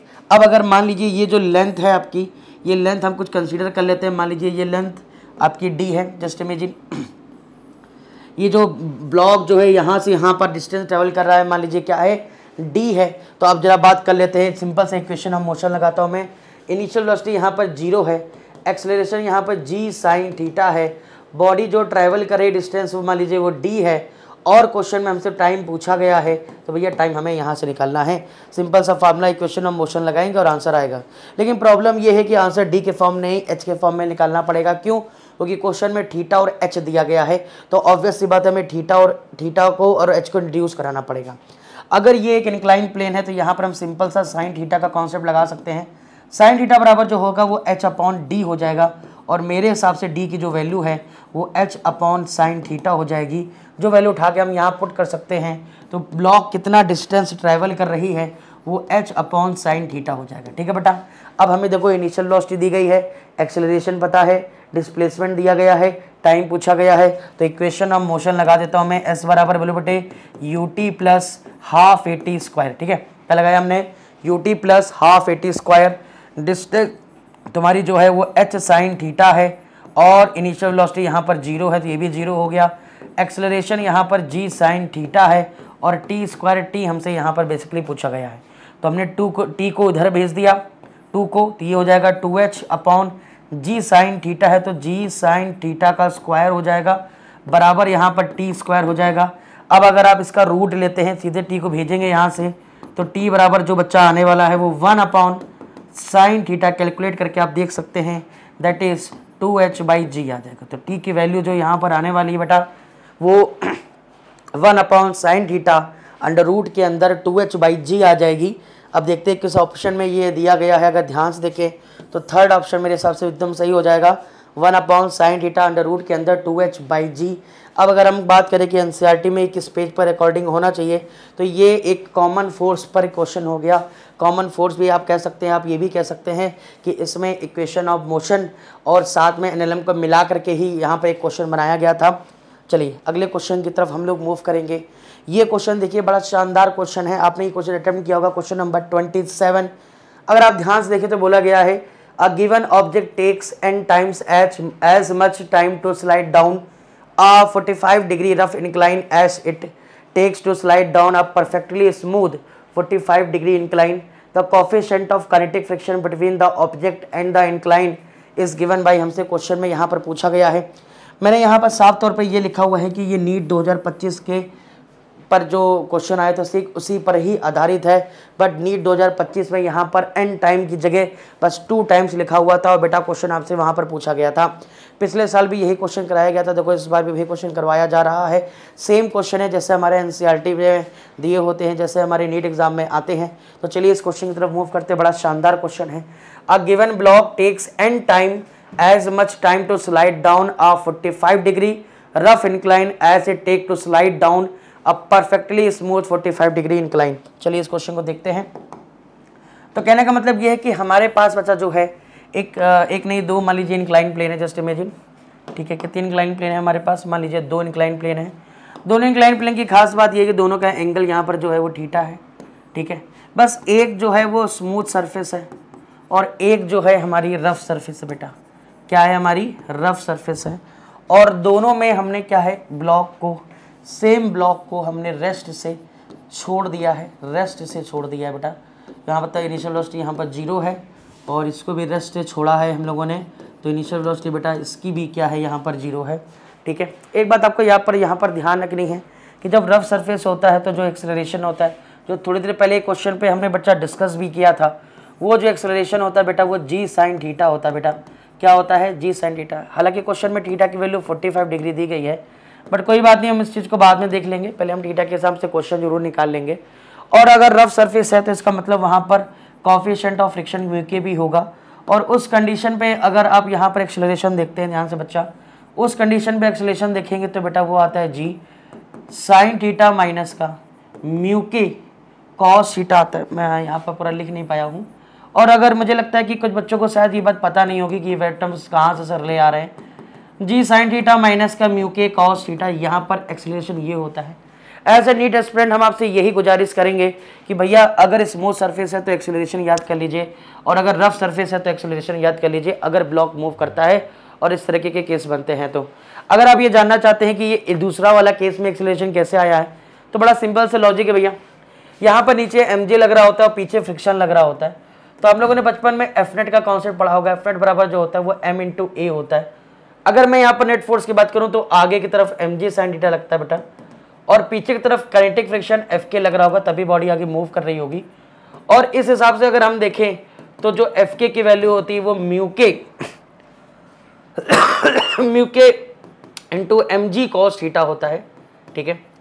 अब अगर आप ध्यान से देखें mg cos थीटा होता है, cos theta, and that is m(a2) of that. अब यहाँ पर ध्यान से देखिए, हम लोग यहाँ पे mg कॉमन ले सकते हैं, तो ये आ जाता है बेटा sin थीटा माइनस का म्यू के cos थीटा आ जाएगा, cos थीटा, और ये हमारा m(a2) आ जाएगा। m से m अगर कैंसिल हो जाएगा तो a2 की जो वैल्यू आ जाएगी बेटा वो g sin थीटा माइनस का म्यू के cos थीटा हो जाती है बेटा, ठीक है। तो अब देखिए अगर आप नीट एग्जाम में इतना टाइम लगाएंगे तो मुझे लगता है फिर आप क्वेश्चन कर नहीं पाएंगे। इसलिए मैंने कहा था कि अगर किसी एम मास की बॉडी को अगर हम रेस्ट से रिलीज करते हैं तो जो उसका एक्सेलरेशन होता है वो g बराबर साइन थीटा माइनस का म्यू के कॉस थीटा होता है। तो मेरे हिसाब से अगर हम इसका इस्तेमाल करेंगे तो ज़्यादा बेहतर होगा, ठीक है। तो डायरेक्ट करेंगे तो ज़्यादा बेटर होगा। तो देखिए दोनों के एक्सेलरेशन में निकाल दिया है।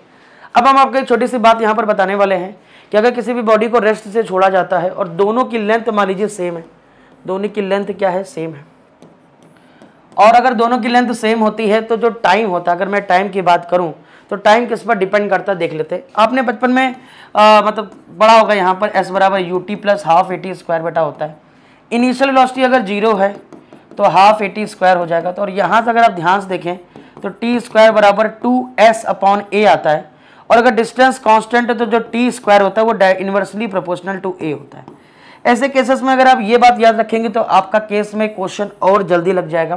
कहने का मतलब ये है कि ये बात भी आपको पता होनी चाहिए क्या, कि अगर इनिशियल वेलोसिटी यहाँ पर 0 है और डिस्टेंस दोनों में सेम ट्रैवल कर रहा है तो ऑब्वियस सी बात है T square is inversely proportional to a होगा।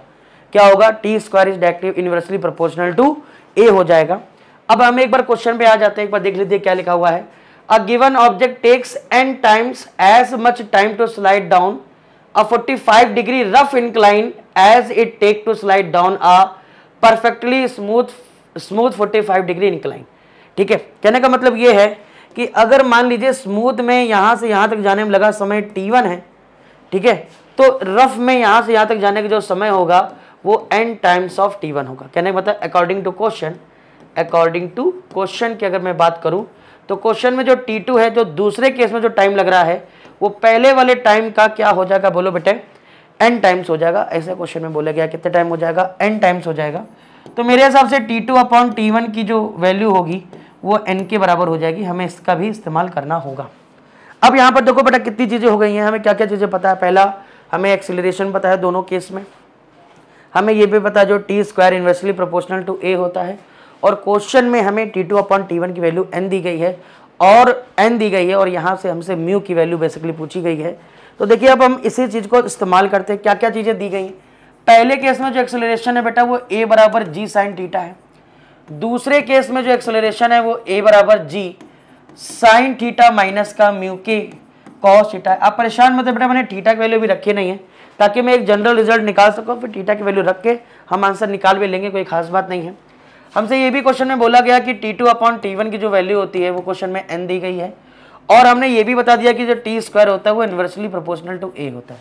हमें इतनी बातें पता है, और ये भी बता देता हूँ मैं कि थीटा की जो वैल्यू है वो 45 डिग्री दी गई है, और हमसे क्वेश्चन में जो है वो म्यू के दिया गया। अब देखिए हमने चीज़ों को समराइज कर दिया, ठीक है। जब क्वेश्चन के हिसाब से थीटा 45 डिग्री है, थीटा के क्वेश्चन के हिसाब से एक्सेलरेशन पहले केस में ये होगा जब स्मूथ सरफेस है, मतलब ये एक्सेलरेशन हम कहाँ यूज़ कर रहे हैं, फॉर स्मूथ सरफेस में यूज़ कर रहे हैं, ठीक है।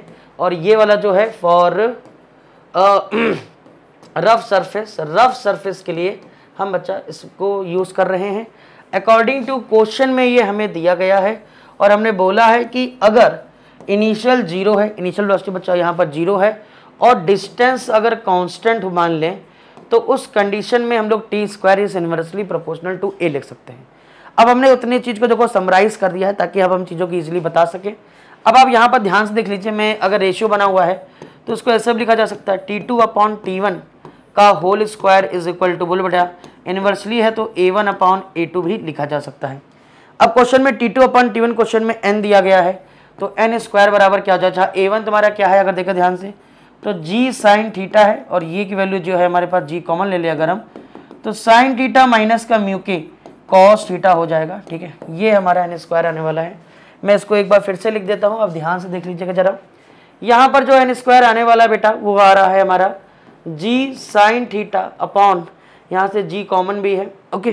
तो अगर g कॉमन यहाँ पर है तो मैं यहाँ पर लिख दे रहा हूँ साइन थीटा माइनस का म्यू के कॉस थीटा यहाँ पर है। तो मेरे लगता है g से g कैंसिल हो जाएगा, और अगर g से g कैंसिल हो जाता है तो n² बराबर बेटा साइन थीटा अपॉन, बोलो बेटा साइन थीटा माइनस का म्यू के कॉस थीटा यहाँ पर बनने वाला है। और अगर म्यू के कॉस थीटा ये बन गया तो एक जनरल रिजल्ट आपके लिए हो गया थीटा के हिसाब से।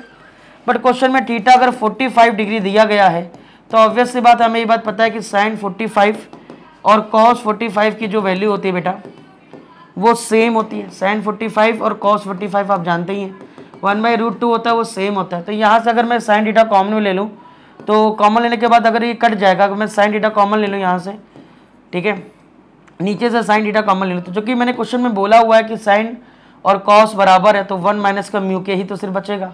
साइन से साइन यहाँ पर कैंसिल हो जाएगा, और मेरे हिसाब से 1/1 माइनस का म्यू के बनेगा। क्या बनेगा, 1/1 माइनस का म्यू के बनेगा। अब ध्यान से देखें 1 माइनस का म्यू के बराबर जो है वो 1/n² है। तो म्यू के की वैल्यू चाहिए तो आप साफ देख सकते हैं, बोलो भैया क्या आ जाएगा, 1 माइनस का 1/n² आ जाएगा।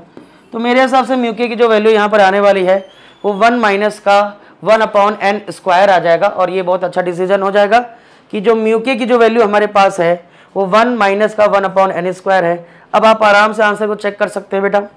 आंसर यहाँ पर जो आने वाला है वो सेकंड पार्ट आ जाएगा, नो डाउट। म्यू के इज इक्वल टू 1 माइनस का 1/n² होगा।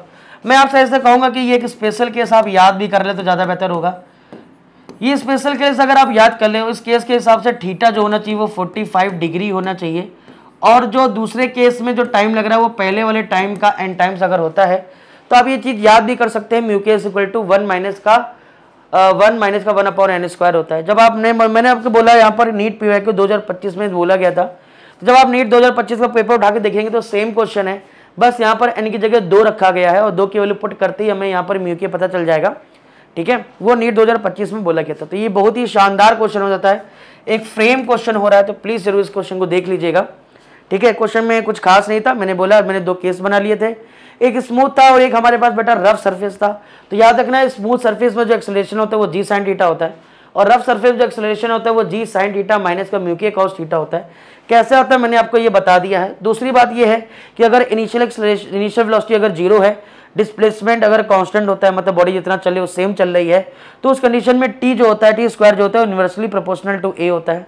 क्वेश्चन में ये दिया गया था, इन सभी का यूज करके हम रिजल्ट लेकर के आए बेटा म्यू के बराबर 1 माइनस का 1/n स्क्वायर। आई होप आपको ये क्वेश्चन समझ में आया होगा। एक शानदार क्वेश्चन था बच्चा ये। चलिए अगले क्वेश्चन की तरफ मूव करेंगे। बहुत अच्छा क्वेश्चन है ये। Two block of mass m and capital M are placed on a horizontal frictionless table connected by a spring as shown in the figure. Mass capital M is pulled to the right with a force capital F. If the acceleration of mass small m is a, the acceleration of the mass capital M यहाँ पर क्या होगा? देखिए बहुत अच्छी बात है, capital M में हमसे एक्सेलरेशन पूछा गया है। मैं डायग्राम को फिर से बना देता हूँ और मैं ये कहना चाहता हूँ कि ये जो क्वेश्चन है कॉमन फोर्सेस मैकेनिक्स के अकॉर्डिंग है, क्योंकि यहाँ पर स्प्रिंग और साथ में न्यूटन्स लॉ का भी यूज़ किया गया है। तो क्वेश्चन को कैसे करेंगे बहुत ध्यान से देखेंगे। अगर हम इस क्वेश्चन की यहाँ पर बात करें तो यहाँ पर हमारे पास दो ब्लॉक हैं, एक ब्लॉक ये है और एक ब्लॉक और है मेरे हिसाब से, ठीक है। तो देख लीजिए कैसे हम इस ब्लॉक को यूज़ करने वाले बच्चा, ठीक। तो हमारे पास दो ब्लॉक हैं, ठीक है। दोनों ब्लॉक को हमने एक स्प्रिंग से बांधा हुआ है बच्चा, एक स्मॉल m है और एक कैपिटल M है, और इसको हमने F4 से खींचा हुआ है। इसमें एक्सेलरेशन शायद आपको क्वेश्चन में a दिया गया है, आई थिंक, हाँ a दिया गया है, और कैपिटल A वाले में हमसे क्वेश्चन में एक्सेलरेशन पूछा गया है। इसमें एक्सेलरेशन कितना होगा मान लीजिए ये क्वेश्चन में पूछा गया है। बड़ा ही आसान सा क्वेश्चन है, आप सीधे F नेट बराबर लगा सकते हैं। जब कभी भी दो ब्लॉक को स्प्रिंग से जोड़ा गया हो तो ऑब्वियस सी बात है दोनों का एक्सेलरेशन अलग अलग होगा, लेकिन यहाँ पर न्यूटन सेकंड लॉ बहुत आराम से हम लोग लगा सकते हैं सीधे F बराबर ma का यूज करके। यहाँ पर अगर मैं पहली क्वेश्चन लिखूंगा तो m इंटू ए से लिख लूंगा, मतलब कहने का स्मॉल m इंटू ए से plus capital M into A1 से लिखा जा सकता है। क्वेश्चन में ये आपको F दिया गया, ये ma हो गया, ये कैपिटल M और ये A1 हो जाएगा। तो F माइनस का ma की जो वैल्यू है वो कैपिटल M इंटू A1 है। तो यहाँ से A1 जो आने वाला है वो F अपॉन M, आप इसको ऐसे लिख सकते हैं स्मॉल m इंटू A, और ये जो है इसका आंसर हो जाना चाहिए मेरे हिसाब से। तो कौन सा पार्ट इसका सही हो जाएगा, तो अगर आप ध्यान से देखें तो F माइनस का ma upon capital M, the first part is the right answer of this question. कुछ क्वेश्चन में कुछ खास नहीं है, हम आराम से इस चीज को कर सकते हैं। ओके चलिए अगले क्वेश्चन की तरफ मूव करेंगे। अगला क्वेश्चन बड़ा आसान सा है, देख लेते क्या है। A body wants to climb up, a boy wants to climb down a rope. The rope can withstand a maximum tension equal to the 2/3 of weight of the boy. पहले इस चीज को समझ लेते हैं, इस लाइन का मतलब क्या होता है भैया। अगर आप ध्यान से क्वेश्चन कह रहे हैं कि एक लड़का है जो एक रस्सी से नीचे उतर रहा है, और क्वेश्चन की खास बात ये बोली गई है क्या, the rope can withstand a maximum tension equal to the 2/3 of the weight of the boy. कहने का मतलब अगर ये जो रोप है, ये रोप कितना मास झेल सकता है इसके बारे में बात कर रहा है, कितना टेंशन झेल सकता है। तो मान लीजिए जैसे कि एक लड़का मैंने ये बना दिया। अब अगर ये लड़का यहाँ पर रुका हुआ है, लड़के का मास मान लीजिए m है, तो नीचे लग रहा होगा बेटा mg लग रहा होगा। ये कितना टेंशन झेल सकता है ऐसा क्वेश्चन में बोला गया, कितना, तो लिखा हुआ है 2/3 मतलब 2/3 weight of the boy. Weight कितना है mg, तो ये जो रस्सी है ये इतना टेंशन झेल सकती। मतलब अगर ये लड़का सिर्फ रस्सी पकड़ के टंगा रहे और नीचे mg लग रहा होगा, ऊपर जो मैक्सिमम टेंशन लग सकता है वो 2/3/mg, इससे ज्यादा लगेगा तो रस्सी टूट जाएगी। ठीक है, अब क्या रहा है कि इस रस्सी को नीचे ए एक्सेलरेशन से उतारना भी है। तो भाई क्वेश्चन कह रहा था minimum acceleration with which the boy should climb down the rope, तो मिनिमम एक्सेलरेशन निकालना है भाई। तो सिंपल सा यहाँ पर न्यूटन्स लॉ लगा देते हैं, बॉडी जा रही है नीचे, टेंशन लग रहा है ऊपर, F बराबर क्या होता है ma, मतलब यही तो पढ़ते हैं ना अपन लोग न्यूटन सेकंड लॉ में, F नेट बराबर m इंटू a। अब F नेट क्या होगा, एक फोर्स नीचे लग रहा है, एक फोर्स ऊपर लग रहा है, नीचे वाला फोर्स mg और ऊपर वाला फोर्स जो है वो t मैक्सिमम वाला फोर्स होगा, और ये हो गया m इंटू a हो गया। अब यहाँ पर अगर ध्यान से देखें तो t मैक्स की वैल्यू जो है वो 2/3 of weight m into a हो गया है। यहाँ से अगर आप ध्यान से देखेंगे तो 3mg माइनस का 2 करेंगे तो मेरे हिसाब से अगर आप देखें ध्यान से mg में से 2/3mg घटेगा तो बचेगा सिर्फ mg/3 बचेगा। m से m यहाँ पर आप कैंसिल कर सकते भैया, तो जी की ए की जो वैल्यू आने वाली है वो g/3 आ जाएगी। कितनी आ जाएगी? g/3 आ जाएगी। तो 29 का पहला पार्ट जो है वो एकदम सही हो जाएगा। पहले पार्ट के अकॉर्डिंग एक्सेलरेशन कितना आ जाएगा? बोलो भैया g/3 आ जाएगा। ठीक है, एक बहुत ही अच्छा क्वेश्चन था। चलिए अगले क्वेश्चन की तरफ बढ़ते हैं। तो जब हम अगले क्वेश्चन की तरफ बढ़ेंगे तो बोला बहुत अच्छा क्वेश्चन है। थिक यूनिफॉर्म रॉप, एक यूनिफॉर्म रॉप है, थिक है, कहने का मतलब उसका मास भी मेरे हिसाब से है 6 kg और उसकी जो लेंथ है वो 3 मीटर है। कहने का मतलब ये है कि मान लीजिए एक रस्सी है, ठीक है, ये रस्सी मासलेस नहीं है, मास वाली रस्सी है, और इस रस्सी का जो लंबाई है, जो लेंथ है वो बेटा 3 मीटर क्वेश्चन में दी गई है। इस रस्सी का जो वजन दिया गया है वो मेरे हिसाब से 6 kg दिया गया है। ठीक है, मास का जो डिस्ट्रीब्यूशन है आप इसे यूनिफॉर्मली मान सकते हैं। The tension in the rope at the point 1 meter from the support will be, क्या होगा बेटा? यह एक बात आपको ध्यान रखनी है कि अगर मास वाली रस्सी होती है तो हर रस्सी के हर पॉइंट पर टेंशन अलग अलग होता है, लेकिन अगर मासलेस रस्सी होती तो टेंशन हर जगह सेम होता था। बट चूंकि ये मास वाली रस्सी है, कौन वाली रस्सी है बच्चा? बोले मास वाली रस्सी है। कौन सी रस्सी बच्चा? मास वाली रस्सी है। तो बच्चा अगर ये मास वाली रस्सी है तो ऑब्वियस सी बात है कि हर पॉइंट पर टेंशन अलग अलग होगा। अब क्वेश्चन के हिसाब से बोला गया कि सपोर्ट से 1 मीटर नीचे आप पहुंचो, ठीक है, सपोर्ट से कितना बेटा पूछना है हमें? 1 मीटर जो है नीचे पहुंचना है। कहां पहुंचना है? 1 मीटर जो है नीचे पहुंचना है। मुझे लगता है शायद ये थोड़ा सा डिलीट हो गया है। ओके, मैं बना देता हूं फिर से। ठीक है, एक बार देख लेते हैं फिर से। तो ये हमारी मास वाली रस्सी हो गई है, और इस मास वाली रस्सी का लंबाई जो है वो 3 मीटर है, और इसका टोटल मास जो है वो 6 kg है। और पूछा जो गया है वो इससे जहाँ सपोर्ट है वहाँ से 1 मीटर नीचे यहाँ पर टेंशन हमसे बेसिकली पूछा गया बेटा। इस जगह पर हमसे टेंशन पूछा गया। तो टेंशन निकालने का सबसे आसान तरीका ये होता है कि जिस पॉइंट पर आपको टेंशन निकालना है उसके नीचे का आप टोटल मास देख लो और बराबर mg कर दो, आपका आंसर आ जाएगा। मतलब इस पॉइंट पर अगर हमें टेंशन T निकालना है, इस पॉइंट पर टेंशन T निकालना है तो इसके नीचे का टोटल मास आपको देखना पड़ेगा। ठीक है, तो इसके नीचे का टोटल मास कैसे निकाले? अगर ऊपर से सपोर्ट 1 मीटर है तो इतनी रस्सी का जो लंबाई होगी वो 2 मीटर होगी। ठीक, अब क्वेश्चन में ये बोला गया है कि 3 मीटर रस्सी का जो वजन है वो 6 kg है, तो ऑब्वियस सी बात है 1 मीटर रस्सी का जो वजन होगा वो 6/3 बोले तो 2 kg होगा। अभी जो रस्सी जो यहाँ पर टेंशन में पता करना है उसके नीचे टोटल कितनी लेंथ टंगी हुई? 2 मीटर। तो इसका मतलब 2 मीटर रस्सी का जो वजन होगा, वेट मास होगा, मेरे हिसाब से वो 4 kg हो जाएगा। कितना हो जाएगा बोले बेटे? 4 kg हो जाएगा। तो इसके नीचे जो टंगा हुआ है उसका वजन बेटा यहाँ कितना हो गया है? 4 kg। तो नीचे अगर mg लगता है तो 4 × g मतलब 10, कितना हो गया? 40 न्यूटन हो गया। तो मेरे हिसाब से टेंशन की वैल्यू किसके बराबर हो जाएगी? 40 न्यूटन के बराबर हो जाएगी। तो बेटा कौन सा पार्ट इसका सही हो जाएगा? 40 न्यूटन, मतलब third part is the right answer of this question. बहुत ही शानदार क्वेश्चन था ये जो क्वेश्चन बेटा है वो इक्विलिब्रियम ऑफ पार्टिकल से लिया गया है। इक्विलिब्रियम ऑफ पार्टिकल मतलब जहां पर आप एनसीईआरटी में पेज नंबर 58 पे जाएंगे तो वहां पर इक्विलिब्रियम ऑफ पार्टिकल या इक्विलिब्रियम ऑफ फोर्स बोला गया है। ऊपर वाला फोर्स बराबर नीचे वाला फोर्स, जैसे जो कॉन्सेप्ट हमने यहाँ पर लगाया है। टेंशन T किसको बैलेंस करा होगा? mg को, वही कॉन्सेप्ट यहाँ पर यूज किया गया। चलिए अगले क्वेश्चन की तरफ बढ़ते हैं।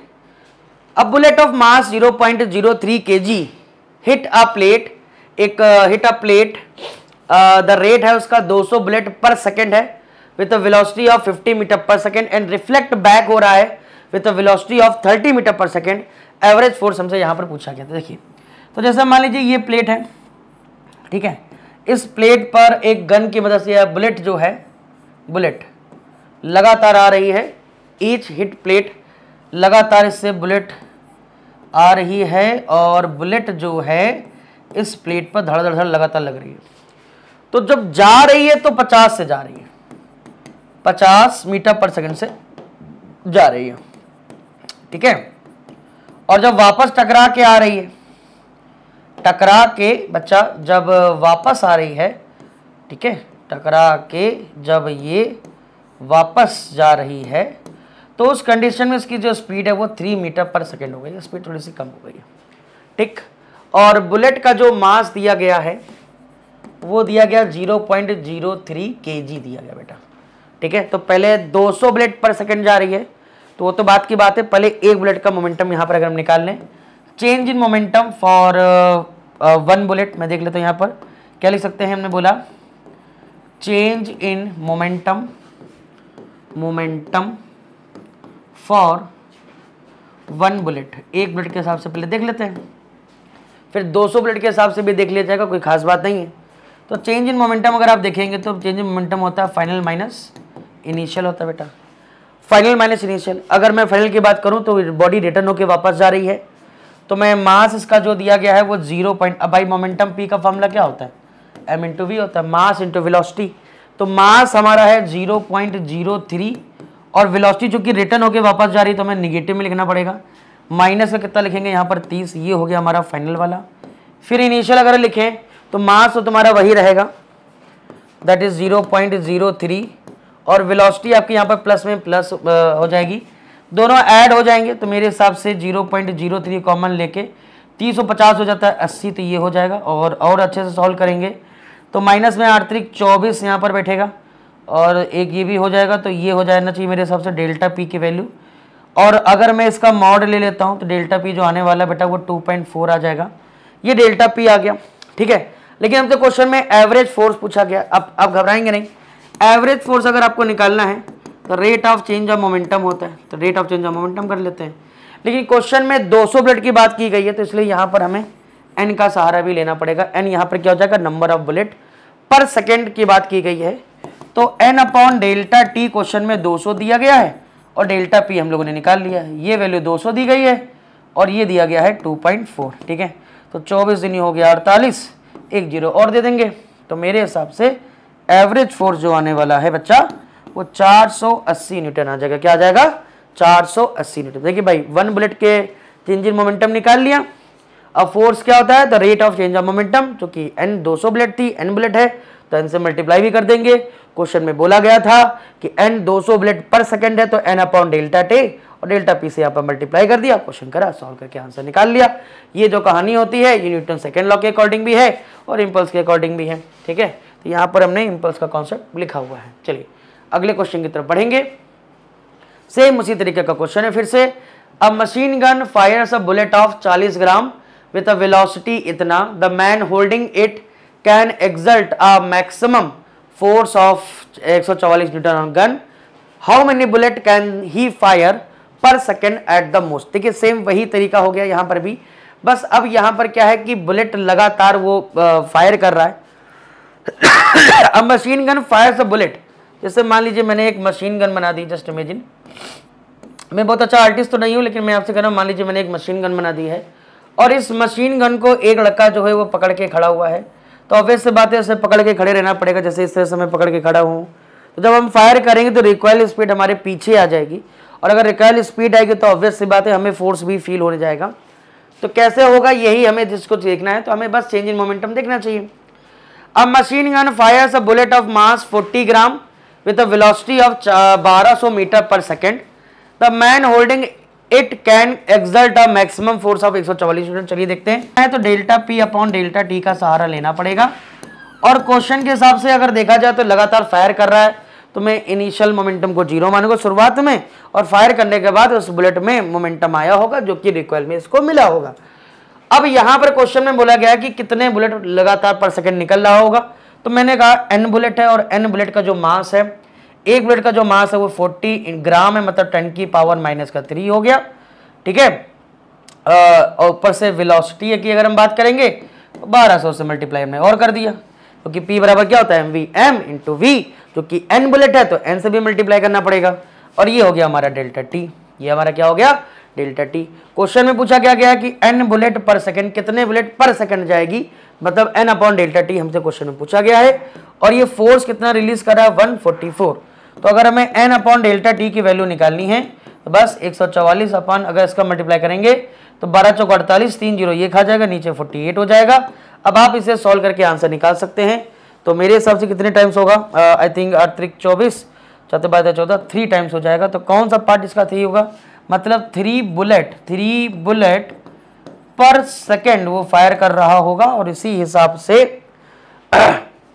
इसी हिसाब से उसे फोर्स फील हो रहा होगा। तो कौन सा पार्ट 3, कौन सा पार्ट सही हो जाएगा? Fourth option is the right answer of this question. तो ये ठीक से मैं कह सकता हूँ बराबर डेल्टा पी अपॉन डेल्टा किसी का इस्तेमाल किया गया है।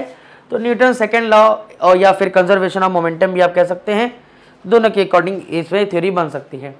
अब देखो क्वेश्चन क्या दिया गया है। तो 2 मास ऑफ 4 kg है यहाँ पर बेटा। यहाँ पर जो ब्लॉक आपका है वो 4 kg का ब्लॉक है और यहाँ वाला जो ब्लॉक है बेटा आपका वो 5 kg का ब्लॉक है, ऐसा क्वेश्चन में दिया गया है। Are connected by a string passing through a frictionless pulley are kept on a frictionless table, मतलब फ्रिक्शन नाम की यहाँ पर कोई भी चीज नहीं है। एक्सलेशन ऑफ 5 kg, अगर फ्रिक्शन नहीं तो क्वेश्चन आसान हो गया। अगर ये 5 kg की बात करोगे तो नीचे जो फोर्स लग रहा है वो 5 × g बोले तो 50 न्यूटन का फोर्स यहाँ लग रहा होगा। पीछे कोई भी फोर्स लग नहीं रहा है, उसका रीजन सिंपल सा है क्योंकि रोकने वाला कोई है नहीं, फ्रिक्शन है नहीं। तो अगर एक्सेलरेशन निकालना है तो ऑब्वियस सी बात है हम एक्सेलरेशन निकाल सकते हैं। अब यहाँ पर अगर हमने g बराबर यहाँ पर जो 10 लिया हुआ था, देखिए अगर मैं इस तरफ से क्वेश्चन को करता हूँ तो मैं 50 अपॉन टोटल मास यहाँ पर लिखने वाला हूँ 5 + 4। देखिए मैंने यहाँ पर क्या किया हुआ है, एक बार देख लीजिएगा सभी लोग। एक्सेलरेशन निकालने के लिए मैंने क्या कहा, खींचने वाला फोर्स मतलब पुलिंग फोर्स देख लेते कौन सा यहाँ पर। पुलिंग फोर्स जो है ये 50 हो गया एंड टोटल मास यूज किया जाता है बेटा। क्या यूज किया जाता है? टोटल मास, तभी क्वेश्चन जल्दी यूज कर सकते हैं। पुलिंग फोर्स यहाँ पर 50 है, टोटल मास 4 + 5 कर देंगे तो 50/9 आ जाएगा। और आप जब इसे सॉल्व करते हैं तो नो डाउट आपका आंसर 9×5 मेरे हिसाब से 5.5 समथिंग कुछ आएगा, लेकिन 5.5 किसी भी ऑप्शन में नहीं है। अप्रॉक्स ऑप्शन 5.44 है। इसका मतलब जी की जो वैल्यू मतलब जो वैल्यू उससे थोड़ी सी कम आ रही है। इसका मतलब हमने जो ये g बराबर 10 ले लिया है वो g बराबर 10 ना लेकर के अगर हम क्वेश्चन को 9.8 से करेंगे तो एग्जैक्ट आंसर आएगा। मेरे कहने का मतलब ये है कि जब हम यहाँ पर ये mg निकालते हैं, ये mg, ठीक है। अब इस क्वेश्चन में g की जगह 9.8 अगर हम यूज करें, क्या यूज करें 9.8, तो 9.8 अगर हम यूज करते हैं यहाँ पर तो कुछ खास नहीं होगा। देख लेते 8.40 49 तो ये 50 जगह 49 लिखना पड़ेगा। 49 बाई जब आप टोटल मास 4 + 5 करेंगे दैट इज 9, तब ये एग्जैक्ट आंसर 5.44 आ जाएगा। बट इसका मतलब ये नहीं कि आप हर क्वेश्चन में करें, अप्रॉक्स में भी अगर आपका आंसर आ जाता है तब भी हम टैली करके आंसर को 5.44 यूज कर सकते हैं। तो उसमें कोई घबराने वाली बात नहीं है कि सर नहीं यहाँ पर g बराबर 10 होता तो आंसर हमारा 5.55 आ रहा था। तो अप्रॉक्सीमेशन का क्या यूज करके भी हम सेकेंड पार्ट को बिल्कुल सही कर सकते हैं। चलिए अगले क्वेश्चन की तरफ मूव करेंगे। न्यूटन सेकंड लॉ से रिलेटेड क्वेश्चन था, F बराबर ma से। चलिए अगले क्वेश्चन करते हैं। एक अच्छा क्वेश्चन है ये क्वेश्चन जो हमारा है, the over bridge of a river is in the form of a circular arc of the radius of curvature 10 meter है, g बराबर 10 मीटर पर सेकेंड स्क्वायर दिया गया है। What is the highest speed at which a motorcyclist can cross the bridge without leaving the ground. कहने का मतलब ये है कि ये भाई साहब जो ब्रिज है वो सर्कुलर ब्रिज है। कैसा ब्रिज है हमारा? सर्कुलर ब्रिज है। तो over bridge of a river in the form of a circular arc कुछ इस तरीके से है, जिसकी रेडियस जो है बेटा, इसकी जो रेडियस r जो है वो क्वेश्चन में आपको 10 मीटर दी गई है, ठीक है। फिर इसके बाद बोला जाए what is the highest speed at which a motor cycle can cross the bridge, कर लेगा, ब्रिज को क्रॉस कर लेगा, मैक्सिमम इसकी स्पीड यहाँ पर क्या हो सकती है, यही क्वेश्चन में जो है हमसे यहाँ पर पूछा गया है। तो मैक्सिमम स्पीड यहाँ पर क्या हो जाएगी, अगर मैं किसी भी मोटरसाइकिल है, पहली बात तो मोटरसाइकिल है, मोटरसाइकिल के केस में अगर ये कर्व रोड आती है तो उसे अपने जो एंगल है उसे थोड़ा सा बेंड करना पड़ेगा, और एंगल को वो अगर बेंड कर लेता है, नहीं भी करता है, तो हम लोग जो वेलोसिटी का फॉर्मूला लगाते हैं v बराबर √rg, इसका इस्तेमाल कर लेंगे। r यहाँ पर डेड है और g भी यहाँ पर बेसिकली देखा जाए तो 10 है।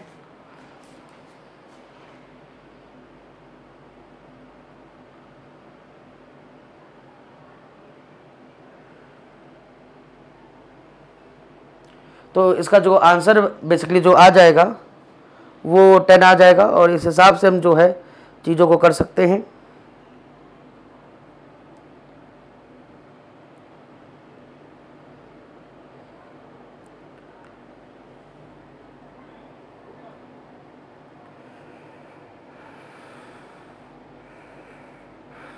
ठीक है, तो v बराबर अंडर के अंदर ये आ जाएगा और ये हो जाएगा 100, तो ये हमारे पास हो जाएगा 10 मीटर पर सेकेंड हो जाएगा। कितना हो जाएगा? 10 मीटर पर सेकेंड हो जाएगा। Over bridge of a river in the form of a circular arc था। द रेडियस ऑफ कर्वेचर, भाई देखो ये इस तरीके से बनाया, और अगर समझने में कोई दिक्कत है तो ये रेडियस ब्रिज आप कह सकते हैं। और अगर इस कार को अगर तेजी से ऐसे जाकर के ऐसे जाना है तो एक ऑब्वियसली बात है, सबसे पहले ये जो कार है, कार का mg नीचे होगा और अंदर की तरफ जो फोर्स लगेगा वो सेंट्रीपिटल फोर्स को बैलेंस करेगा।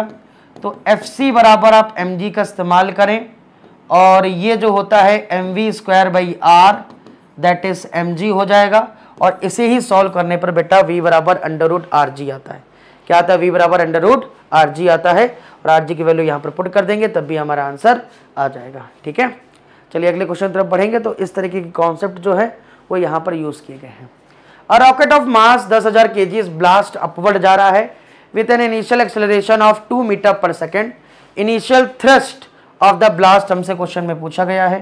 तो यार अगर जैसे ये आपका रॉकेट है, ठीक है, इसका मास जो है क्वेश्चन में 1 2 3 4 शायद 10,000 है, 40 ठीक है केजी है, और ये ब्लास्ट होकर के ऊपर जा रहा है। तो अगर ये ऊपर जा रहा है तो उसे मिलेगा एक इनिशियल थ्रस्ट फोर्स। क्या मिलेगा? इनिशियल थ्रस्ट फोर्स मिलेगा, और साथ में भाई साहब ये कह रहे कि एक्सेलरेशन भी है, वो भी कितने का? 2 मीटर पर सेकेंड स्क्वायर का। और यही थ्रस्ट फोर्स हमसे पूछा कि लेकिन ये जो थ्रस्ट फोर्स जा रहा होगा ये किसको ओवरकम करके जा रहा होगा भला? इनके mg को। तो सिंपल यहाँ पर आप लोग F बराबर ma की इक्वेशन बना सकते हैं कि ये जो थ्रस्ट फोर्स है बेटा, माइनस का क्या करेंगे हम लोग? mg कर देंगे और m इंटू a कर देंगे। तो अगर हमें यहाँ पर बेटा थ्रस्ट फोर्स निकालना है तो उसके लिए mg प्लस ma का इस्तेमाल करेंगे। m कॉमन ले लेंगे तो g प्लस a हो जाएगा। m यहाँ पर जो है 1 2 3 4 0, और g की वैल्यू यहाँ पर 10 लेनी है, और ये हो गया 2 हो गया 12 हो जाएगा मेरे हिसाब से।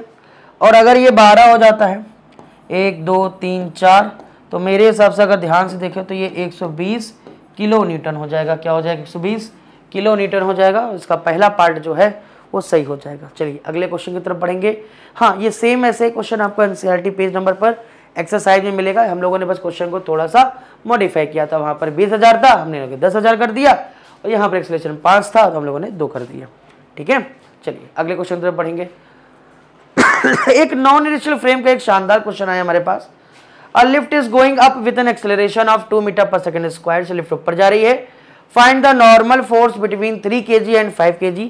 3 kg और 5 kg के बीच में नॉर्मल फोर्स कितना लग रहा है, एंड बिटवीन 5 kg और लिफ्ट के बीच में कितना लग रहा होगा नॉर्मल एक्शन।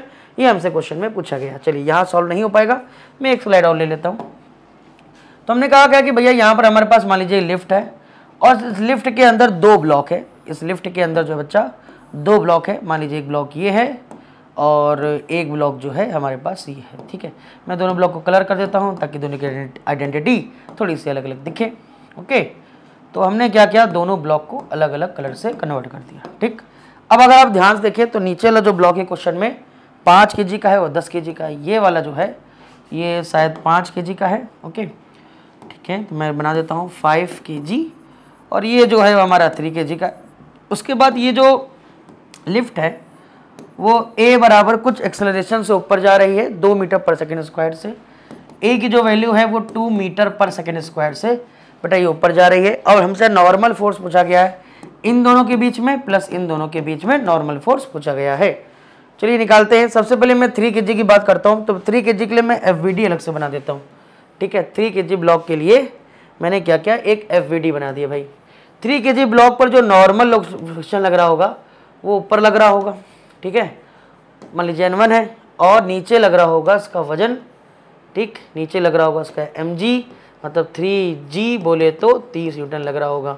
लेकिन चूंकि ये जो ब्लॉक रखे हैं ये नॉन इनिशियल फ्रेम में रखे, क्योंकि ये पूरी जो लिफ्ट के पास एक्सेलरेशन है, और अगर एक्सेलरेशन है तो ये जो लिफ्ट है ये नॉन इनर्शियल फ्रेम बन जाएगी।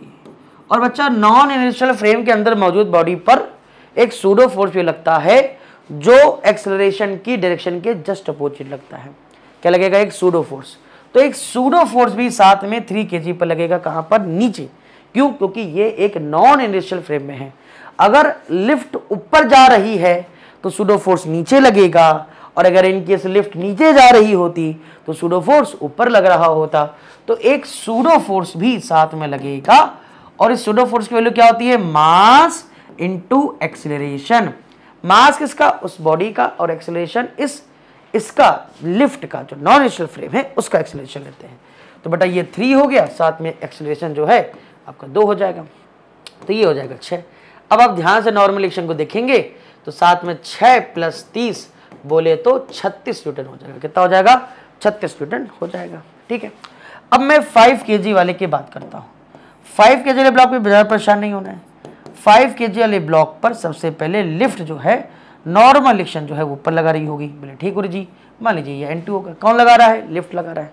और साथ में 3 kg वाला ब्लॉक भी नॉर्मल एक्शन कहाँ लगा रहा होगा? नीचे, दैट इज N1, जो कि हम लोगों ने 36 न्यूटन निकाला हुआ है। ठीक है, साथ में mg उसका खुद, मतलब m × g मतलब 50 न्यूटन, वो भी लग रहा होगा साथ में।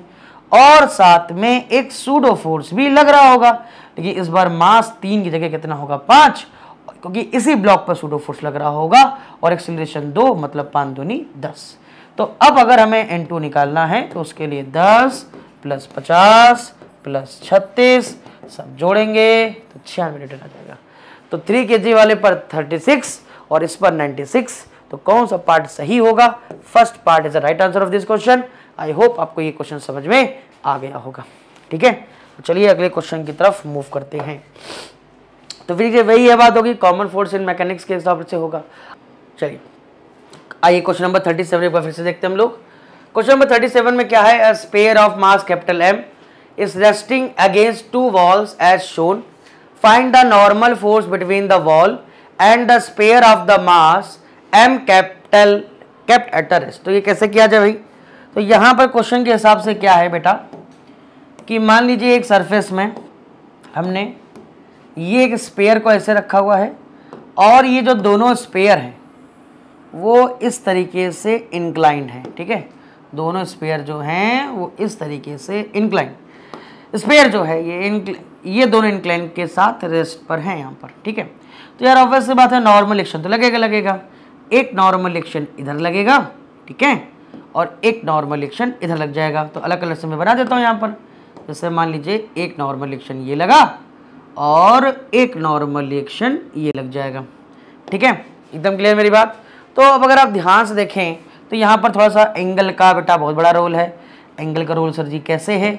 अगर आप ध्यान से देखें तो मैं एक लाइन ऐसे खींच देता हूँ, एक लाइन ऐसे खींच देता हूँ। ठीक, अब देखो ध्यान से बेटा, ये थीटा है तो ये 90 माइनस का थीटा हो जाएगा। तो ये हमारा क्या हो जाएगा? देखो अगर ये थीटा है, इधर वाला एंगल 90 माइनस का थीटा हो जाएगा। तो ये वाला जो एंगल आप निकालेंगे तो ये भी क्या हो जाएगा? थीटा। तो बेटा ये वाला एंगल भी क्या हो जाएगा? थीटा। तो अब अगर मैं कंपोनेंट करूँ तो एक कंपोनेंट इधर आ जाएगा n cos थीटा और एक कंपोनेंट इधर आ जाएगा n sin थीटा। सिमिलरली अगर मैं बात करूं, अगर आपको थोड़ा सा मैं डायग्राम को बड़ा कर देता हूं तो यहाँ पर देखिए थोड़ा सा इसको ऐसे करके मैं छोटा लिख देता हूं। ये कंपोनेंट ये नॉर्मल एक्शन, तो ये भी नॉर्मल, ये हमारा नॉर्मल एक्शन आएगा n sin थीटा और इधर आ जाएगा n cos थीटा और एक नॉर्मल एक्शन हमारा इधर आ जाएगा n sin थीटा। सिमिलरली एक नॉर्मल एक्शन हमारा इधर आ जाएगा n cos थीटा, यहाँ पर आ जाएगा। क्या जाएगा? n cos theta. ठीक है, देख लीजिएगा इस तरीके से जैसे बना हुआ है यहाँ पर। तो अगर देखें तो हमने बोला ये अगर एंगल थीटा है तो ऑब्वियसली बात है ये वाला एंगल भी जो होगा हमारा थीटा हो जाएगा। कैसे थीटा हो जाएगा भाई? ये 90 है, ये 90 माइनस का थीटा है, तो ये अगर 90 माइनस का थीटा है, ये 90 डिग्री है, तो ऑब्वियसली बात है ये वाला एंगल क्या हो जाएगा? 90 डिग्री हो जाएगा। तो थीटा के साथ वाला कॉस, थीटा से वाला साइन। और नीचे अगर आप ध्यान से देखें तो नीचे की डायरेक्शन में दोनों के मिला करके देखें तो mg बैलेंस कर रहा होगा। तो अब इस स्पेयर पर 2 फोर्स ऊपर की तरफ है, कौन कौन से? n cos theta plus n cos theta और नीचे क्या है? mg। तो दोनों को हमने यहाँ पर बैलेंस कर दिया। और अगर हम दोनों को बैलेंस कर लेंगे तो n की जो वैल्यू आएगी वो mg cos theta 2 mg cos theta आ जाएगी। देख लीजिएगा ध्यान से, mg/2 cos थीटा आ जाएगी। ठीक है, तो बड़ा आसान सा क्वेश्चन था, लेकिन थोड़ा सा लॉजिक लगानी थी कि देखिए एक नॉर्मल ये, एक नॉर्मल ये, दोनों की वैल्यू सेम इसलिए होगी क्योंकि दोनों का एंगल यहाँ पर सेम है। ठीक है, ये अगर एंगल थीटा है, ये 90 डिग्री है, तो ये 90 माइनस का थीटा, ये 90, तो ये जो बचेगा कितना? थीटा ही तो बचेगा। कितना बचेगा? थीटा, अरे पूरा 180 डिग्री होता है ना, तो ये थीटा बचेगा। तो एक कंपोनेंट इधर, एक कंपोनेंट इधर, एक कंपोनेंट इधर, एक कंपोनेंट इधर। ऊपर total force 2n cos theta, नीचे कितना हो गया mg, बैलेंस करके निकाल लिया। n sin थीटा को ये n sin थीटा बैलेंस कर लेगा और इस तरीके से हमारा जो स्पेयर है वो बचा रह जाएगा, इसमें कोई खास बात नहीं है, ठीक है। तो ये कॉमन फोर्स हमारा इसके आधारित है। अब ये क्वेश्चन नंबर 38 देखेंगे। One end of A road of mass capital M is kept against a vertical wall and the other end is kept against a wedge as shown. अब horizontal force F यहाँ लगाया गया applied on the wedge and the system is at rest है, find the force। तो यार अगर आप ये दिमाग लगा रहे हैं कि हमें इंडिविजुअल करें कि सर पहले एक यहाँ नॉर्मल बनाओ फिर यहाँ बनाओ, तो इसमें आपको लगेगा समय। लेकिन अगर आप यहाँ पर थोड़ा सा भी शॉर्टकट लगाते हैं, शॉर्टकट कैसा कि अगर मैं ये पूरे सिस्टम को एक कंसीडर मान लूँ कि पूरा एक ही सिस्टम है, तो ऑब्वियस सी बात है ये जो F फोर्स यहाँ लग रहा है उसको हम यहाँ के नॉर्मल से सीधे बराबर कर सकते हैं। तो ऑब्वियस सी बात है ये जो नॉर्मल ऑप्शन आएगा वो किसके बराबर आ जाएगा, F के बराबर हो जाएगा। किसके बराबर होगा, F के। मैं एक बार फिर से बताता हूँ, इस चीज़ को समझेंगे। क्या बोला मैंने बोला कि इस पूरे सिस्टम को अगर मैं एक सिस्टम मान लूँ, एक सिस्टम मानने का मतलब क्या हो गया कि ये ले भाई पूरा एक सिस्टम हो गया, ये F फोर्स 2 लगा रहा है यहाँ पर। अब अगर सिस्टम रुका हुआ है तो यहाँ पर ड्यू टू एक्शन रिएक्शन ये नॉर्मल फोर्स दल लगेगा कि नहीं लगेगा, और अगर बॉडी रुकी हुई है तो ये n किसके बराबर होगा, F के, तभी तो बॉडी रुकी हुई है, इसलिए सीधे नॉर्मल एक्शन को किसके बराबर कर सकते हैं, F के बराबर किया जा सकता है। चलिए अगले क्वेश्चन की तरफ हम लोग मूव करेंगे। अब ये क्वेश्चन देखेंगे, 3 ब्लॉक ऑफ मास m है, 2m है और 3m है, are connected by a massless string and are being pulled by a horizontal force F as shown in the figure. Find the ratio T1 upon T2. Find the ratio T1 यहाँ पर है और जो T2 है वो यहाँ पर है, ठीक है। और T1 और T2 के रेशियो हमसे पूछे गए हैं। तो बेटा देखो यहाँ ध्यान से देखो कितने आसान तरीके से शॉर्टकट का मेथड यूज करके काम करते हैं। सबसे पहली चीज, अगर ये तीनों फोर्स को F फोर्स खींच रहा है तो ऑब्वियस सी बात है कि तीनों में जो एक्सेलरेशन होगा वो सेम होगा एक्सेलरेशन, किसी में भी एक्सेलरेशन अलग तो होगा नहीं, ठीक है। तो तीनों में बच्चा एक्सेलरेशन क्या होगा, सेम होगा। अब T1 लिखना है आपको, बोले ठीक गुरुजी T1 लिख दो। तो T1 के पीछे टोटल मास कितना है, T1 के पीछे अगर पूरा एक सिस्टम कंसीडर करें तो टोटल मास है हमारा पास m, 5m इंटू a हो गया। सिमिलरली अगर आप T2 निकालेंगे तो T2 के पीछे टोटल मास कितना है, यहाँ पर 3m ही तो है, यहाँ पर क्या क्वेश्चन बनेगी, 3m इंटू a। इनका रेशियो पूछा गया है तो T1 अपॉन T2 अगर आप कर देंगे तो 5/3 का यूज करके भी आप इसे सॉल्व कर सकते हैं। कौन सा पार्ट सही हो जाएगा, third part is the right answer of this question. चलिए अगले क्वेश्चन तो बढ़ेंगे।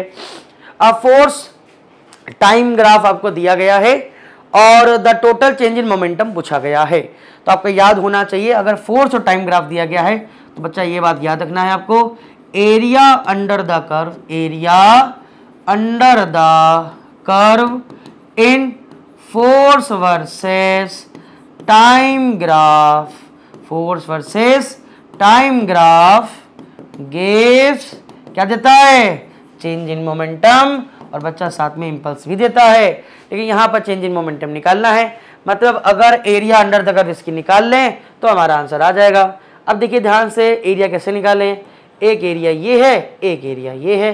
तो अगर अब मैं A1 निकालूंगा तो ये देखो बेटा एक रेक्टेंगल बनना है तो 10 इंटू 40 कर देंगे, 400 देखो न्यूटन ये आ गया। और अगर मैं A2 निकालूं तो ये देखो ट्राइंगल है बेटा, हाफ इंटू बेस कितना है 20 और हाइट कितनी है 10। तो अगर आप यहाँ ध्यान से देखेंगे तो बेटा ये आ गया 100। तो टोटल एरिया अगर मैं निकालूंगा तो 400 प्लस 100 बोले तो 500 आ जाएगा। तो ऑब्वियस सी बात है चेंज इन मोमेंटम 500 यूनिट क्या होती है मोमेंटम की, न्यूटन सेकंड होती है। तो कौन सा पार्ट सही हो जाएगा, third part is the right answer of this question. तो इस क्वेश्चन की पॉइंट क्या है, area under the curve in force versus time graph give change in momentum. तो एरिया निकाल लिया, हमारा आंसर आ गया। चलिए अगले क्वेश्चन की तरफ बढ़ेंगे। हाँ अब ये देखो, ये जो है ऐसे ही सेम कॉन्सेप्ट आपको एनसीईआरटी के इस पेज में देखने को मिल सकते हैं। चलिए अब देखिए question, 2 block of mass capital M है, 2m है, attached to each other by a light string are placed on a smooth fixed wedge as shown in the figure. Find the acceleration of the block, हमें इसका acceleration बताना है। तो बड़ा आसान है भाई, कैसे निकाला जाए, बस ध्यान रखना कभी भी ऐसा क्वेश्चन हो एक ही फंडा याद रखना है, ए बराबर खींचने वाला फोर्स माइनस रोकने वाला force divide by total mass. तो चलिए देखते हैं खींचने वाला कौन है और रोकने वाला कौन है। यहाँ पर देखेंगे ध्यान से, हमेशा ध्यान रखना ये जो कंपोनेंट होता है वो mg sin 37 होगा, और यहाँ वाला कंपोनेंट देखोगे तो 2mg sin 53 होगा। चलिए बेटा अब मुझे बताओ sin 37 कितना होता है, 3/5 होता है।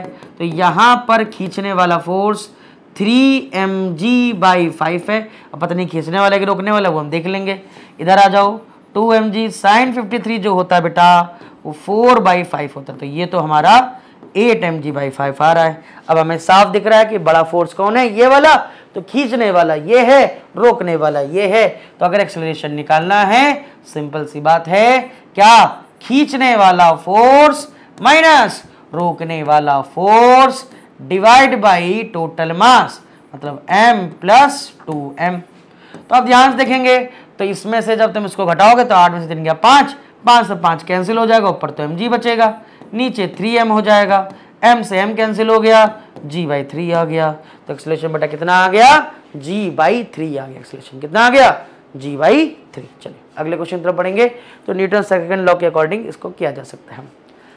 अब ये क्वेश्चन देखिए क्या है, a monkey is going up a rope that passes over a smooth light pulley and support a block of mass equal to the mass of the monkey, मतलब मंकी का मास और इसका मास सेम है। If the monkey climb up the rope with the acceleration a, what is the acceleration of the block. तो block का acceleration यहां पर कितना होगा, क्वेश्चन में यही हमसे पूछा गया है कि ब्लॉक कितने एक्सेलरेशन। अब देखो भैया सीधे यहां पर देखो ध्यान से, तो नीचे क्या लग रहा होगा, mg लग रहा होगा। अब यहां पर जो ब्लॉक है ये ब्लॉक ऊपर जाने की यहां पर कोशिश कर रहा है, और अगर ब्लॉक आपका ऊपर जाने की कोशिश करेगा तो बेटा हमें FBD दोनों की हमें बनानी होगी, दोनों की FBD हमें बनानी होगी। तो नीचे mg, ऊपर टेंशन T, यहाँ भी mg, ये टेंशन T, तो जो अलग अलग बना देते कोई कंफ्यूजन नहीं होगी। तो पहले मैं मंकी की बात करता हूँ। मंकी की अगर मैं बात करूँगा, किसकी बात करूँगा मैं, मंकी की। भैया चलो मंकी की बात कर लेते हैं। मंकी की अगर मैं FBD बनाऊँ तो नीचे लगेगा mg, ऊपर लगेगा टेंशन T, और मंकी जा भी कहाँ रहा है, ऊपर A से जा रहा है। तो यहाँ जो इक्वेशन बनेगी, एक ये मंकी बना लेते हैं, एक इस m मास के ब्लॉक की बनाते हैं। भाई ऊपर टेंशन T तो उसमें भी लग रहा है, नीचे mg इसमें भी लग रहा है, और ये भी जा रहा है A1 से। मेरे हिसाब से तो अगर आप, मुझे तो कैलकुलेशन करनी जरूरत ही नहीं है, दोनों के ऊपर टेंशन T है, दोनों के नीचे mg है, तो ऑब्वियस सी बात है दोनों सेम ही एक्सेलरेशन से ऊपर जाएंगे। तो ऑब्वियस सी बात है सेम एक्सेलरेशन से ऊपर जाएंगे, मंकी भी ऊपर जाएगा और ये भी हमारा ऊपर जाएगा। तो कौन सा पार्ट इसका सही हो जाएगा, पहला पार्ट बच्चा जो है एकदम सही हो जाएगा। कहाँ जाएगा, ऊपर। बड़ा सिंपल क्वेश्चन था। चलिए तो ये भी न्यूटन सेकंड लॉ के अकॉर्डिंग था। अब देखिए बेटा ये सूडो फोर्स का एक बहुत अच्छा क्वेश्चन आया है। A trolley of mass capital M has the block of mass small m kept in front of it as shown in the figure. What is the minimum acceleration of the trolley so that the block M does not fall. Coefficient of friction between block and the trolley is mu यहाँ पर है। तो चलिए जरा देखते हैं इस चीज को कैसे करेंगे। बेटा देखो अगर ये ट्रॉली a एक्सेलरेशन से आगे जाएगी तो ये एक कौन सा फ्रेम बन जाएगा, हमारा नॉन इनर्शियल फ्रेम बन जाएगा। कौन सा फ्रेम बनेगा, नॉन इनर्शियल बेटा फ्रेम बन जाएगा। अगर ये नॉन इनर्शियल फ्रेम बन जाएगा तो नॉन इनर्शियल फ्रेम के अंदर मौजूद बॉडी पर क्या लगेगा, सूडो फोर्स। कहाँ लगेगा बेटा, ये देखो सूडो फोर्स लगा M × A। तो नॉर्मल फोर्स किधर लगेगा, इस साइड पर लगेगा बेटा, नॉर्मल फोर्स इधर लगेगा। हाँ गुरु जी, नीचे क्या लगेगा, mg। ब्लॉक ना गिरे इसलिए फ्रिक्शन कहाँ लगेगा, ऊपर लगेगा। तो हमसे क्वेश्चन में पूछा गया है भैया वो मिनिमम एक्सेलरेशन बता दो कि ब्लॉक नीचे ना गिरे। बोले बता देंगे। ब्लॉक अगर नीचे ना गिरे तो फ्रिक्शन किसके बराबर होना चाहिए, mg के। फ्रिक्शन का फॉर्मूला होता है बेटा μ × n होता है, बट यहां पर जो n है वो किसके बराबर होगा, एम ए के बराबर होगा बेटा। किसके बराबर होगा? एम ए के बराबर होगा। तो एम से एम कैंसिल, तो एक्सेलरेशन जो आने वाला है वो जी अपॉन म्यू आ जाएगा। क्या आ जाएगा बोलो बेटे? G upon mu. तो what is the minimum acceleration of the trolley so that block M does not fall? तो आंसर इसका कौन सा सही है? Second part is the right answer of this question. तो चलिए आगे बढ़ते हैं। देखिए सेम ऐसे ही क्वेश्चन जो है आपको एग्जाम्पल में देखने को मिलेगा एनसीईआरटी पेज नंबर 61 पर। बहुत ही शानदार क्वेश्चन था। चलिए अगले क्वेश्चन देखते हैं। अब अगला क्वेश्चन क्या है? Upper end of the spring is attached to the roof and the block mass 2 kg is attached at the lower end. Extension in spring is 2 mm on the earth. Find extension in the spring on the another planet. जिसका G 4 metre per second square है। बहुत अच्छा question है। चलिए देखते हैं भाई क्या है, क्या कह रहा क्वेश्चन कि मान लीजिए ये स्प्रिंग है और स्प्रिंग में अगर हम 2 kg का मास टांगे, यही बोला ना भैया, 2 kg का मास टांगे, तो ये भाई साहब जो स्प्रिंग आपकी है, ये आपकी स्प्रिंग थोड़ा सा एक्सपेंशन मांगेगी ड्यू टू ग्रेविटी mg की वजह से। g यहां पर जो है ये ग्रेविटी वाला हो गया, अर्थ वाला हो गया, ठीक है। और कितना? 2 mm का मांगेगी। चलो बेटा, तो 2 mm का यहां पर मांग रही है। ये कहानी जो है ये अर्थ की है। कहाँ कहानी है? अर्थ की।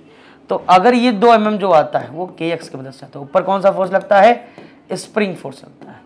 और एट इक्विलिब्रियम के केस में हम लोग स्प्रिंग के फोर्स को mg के बराबर करते हैं। तो जो kx होगा वो mg के बराबर हो जाएगा। अब क्वेश्चन में ना तो मास बदला जा रहा है ना तो स्प्रिंग बदली जा रही है। According to question mass and spring not change, बदला नहीं जा रहा है। और बदल क्या रहे हैं? ये कह रहे भैया धरती ही बदल दो, धरती जगह कोई दूसरा प्लेनेट ले आओ। चेंज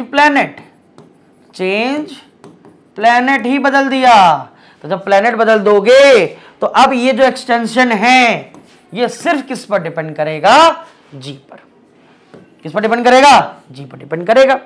चलो भाई, extension in another planet divide by extension in earth is equal to g उस वाले प्लेनेट का, जी अर्थ वाले का। रख देते हैं, सॉल्व करके आंसर निकालेंगे। अनदर प्लेनेट का अगर निकालना है तो जीपी प्लेनेट वाले का, ये अर्थ वाले का, ये एक्सी हो गया। प्लेनेट वाले का जो दिया गया है क्वेश्चन में 4 मीटर पर सेकंड स्क्वायर दिया है, तो ये वैल्यू 4 है। ये तो आप जानते ही 10 होती है, और ये हमारा 2 mm हो गया। तो मेरे हिसाब से 4/5 mm is the right answer of this question. तो कौन सा पार्ट इसका सही हो जाएगा?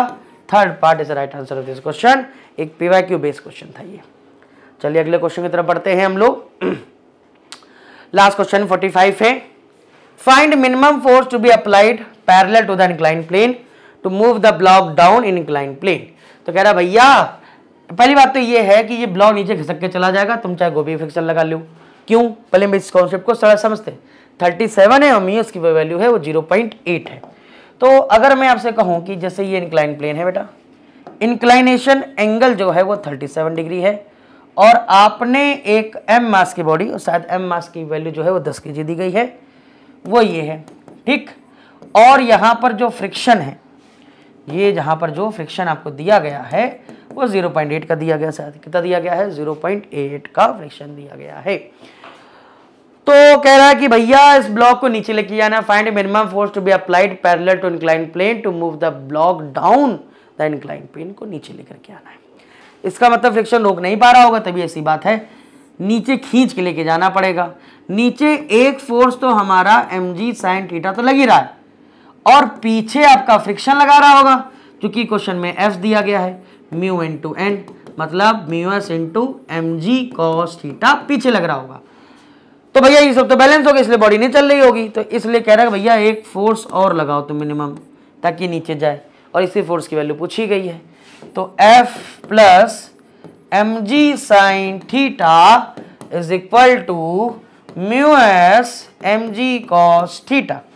तो अगर हमें ये मिनिमम फोर्स निकालना है, बस mu S mg cos theta में से हमें mg sin थीटा निकाल लेना है।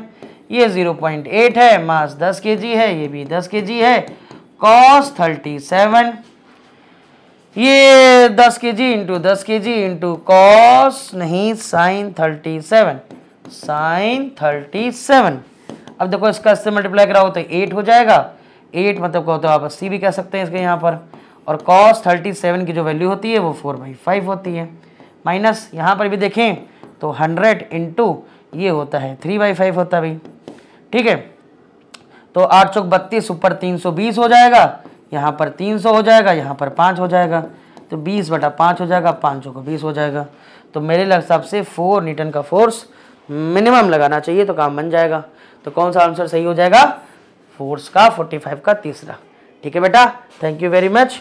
बेटा हमने आपको जो है 45 क्वेश्चन बता दिया, सेम ऐसा ही क्वेश्चन आपको इस एनसीईआरटी में इस पेज पर देखने को मिल जाएगा। ठीक है, तो बेटा थैंक यू वेरी मच। हमने आपको 45 क्वेश्चन तक की एक्सप्लेनेशन दे दिया है और अब आप इसको देख करके अपने सारे डाउट्स को क्लियर कर लीजिए, अपने कॉन्सेप्ट क्लियर करिए। Thank you very much. Thank